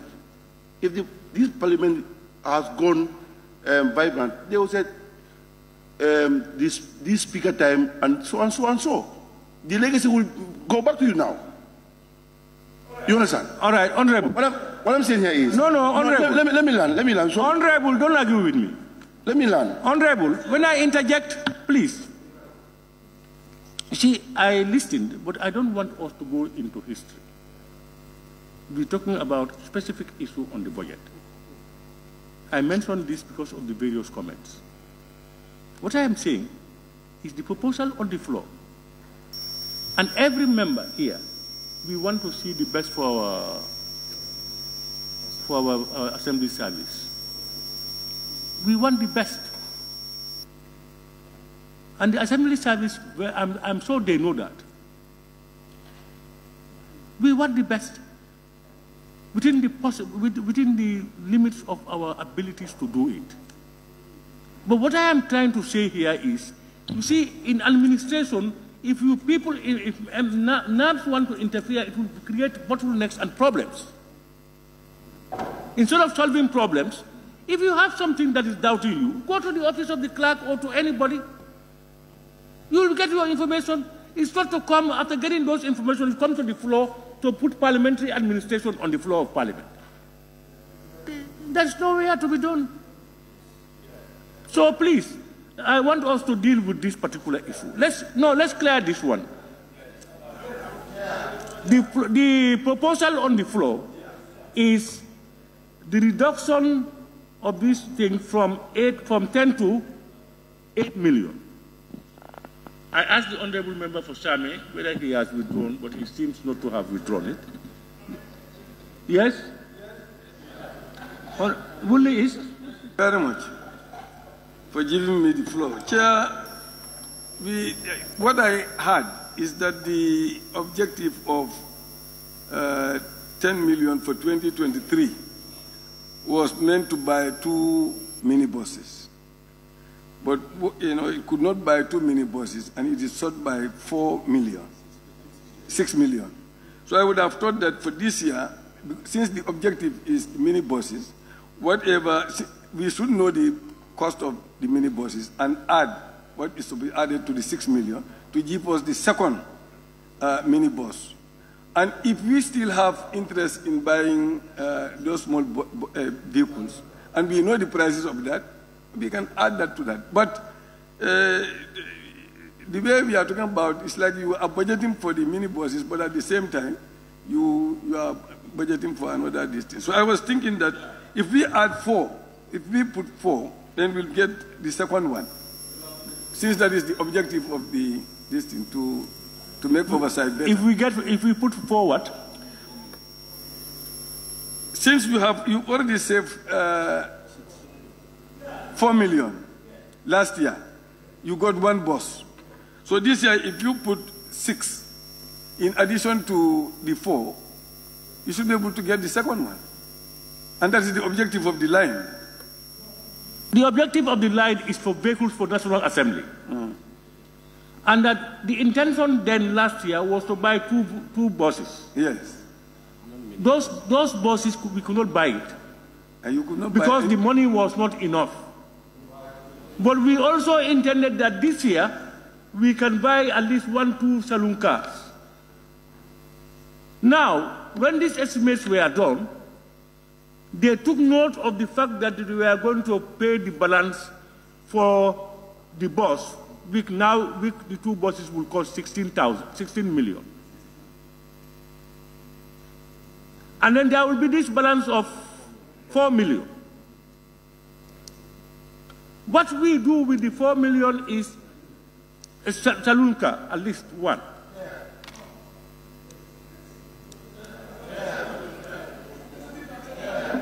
Chair, I have raised my tact regarding to this issue. I will not listen. I will not see it. Chair. Unless you keep quiet until I am ready, I will not see you.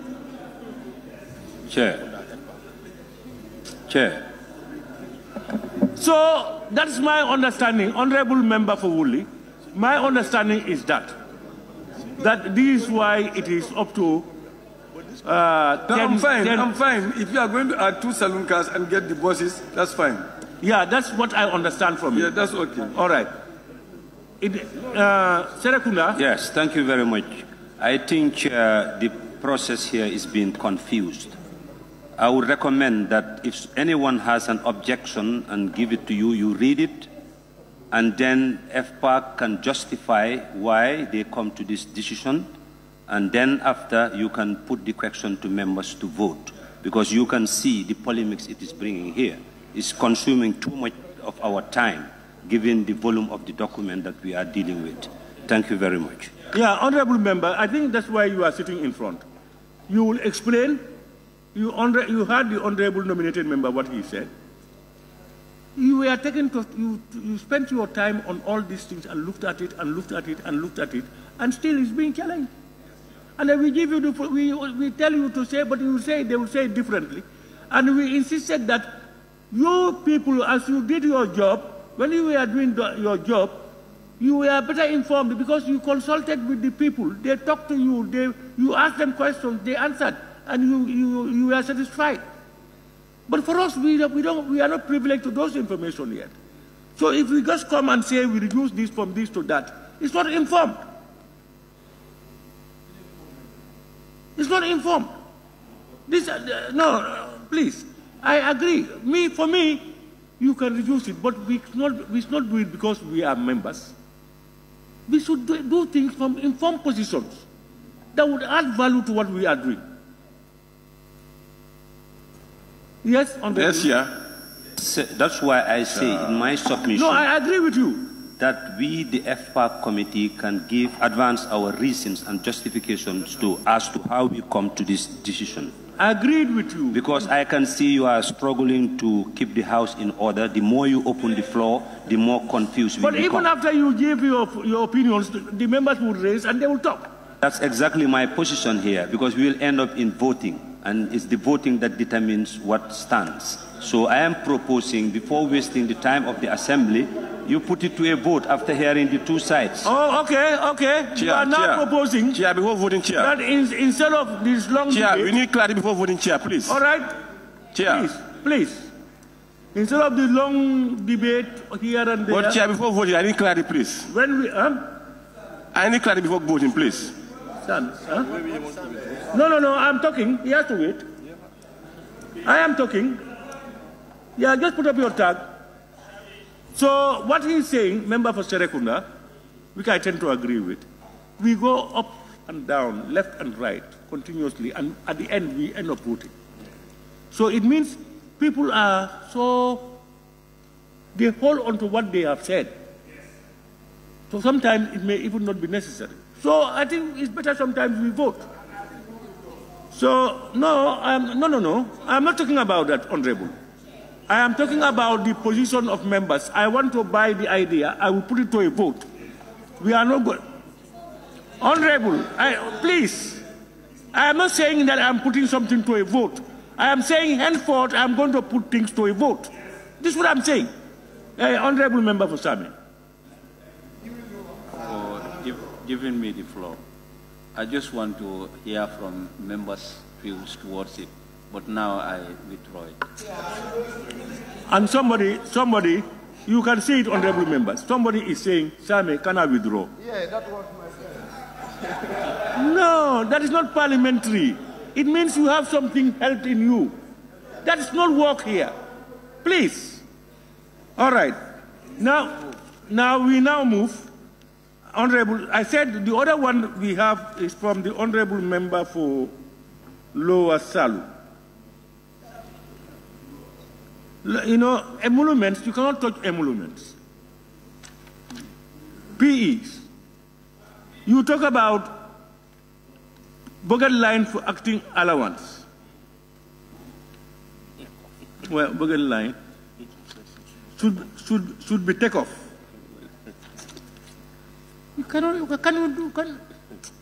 Honorable Chair. Please, I am reading. Telephone, Minale. Yes, Minale. Telephone allowance budget line should be take off, zero budget. Telephone allowance budget line should be take off, zero budget line. You know, huh?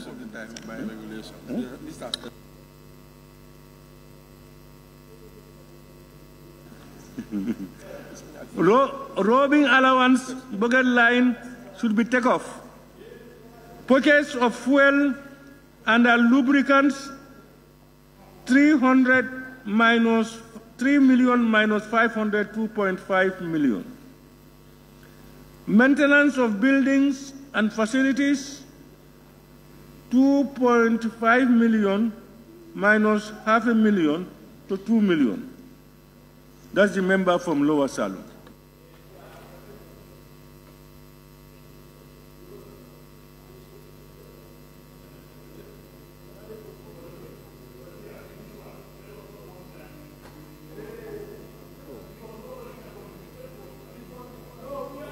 Not even voting yet. You know, as chair, I am not entertaining. These things are inadmissible. On acting allowance, to put it zero. When people are having their acting allowance by our own regulations. Telephone allowance by our own regulations, you put it zero.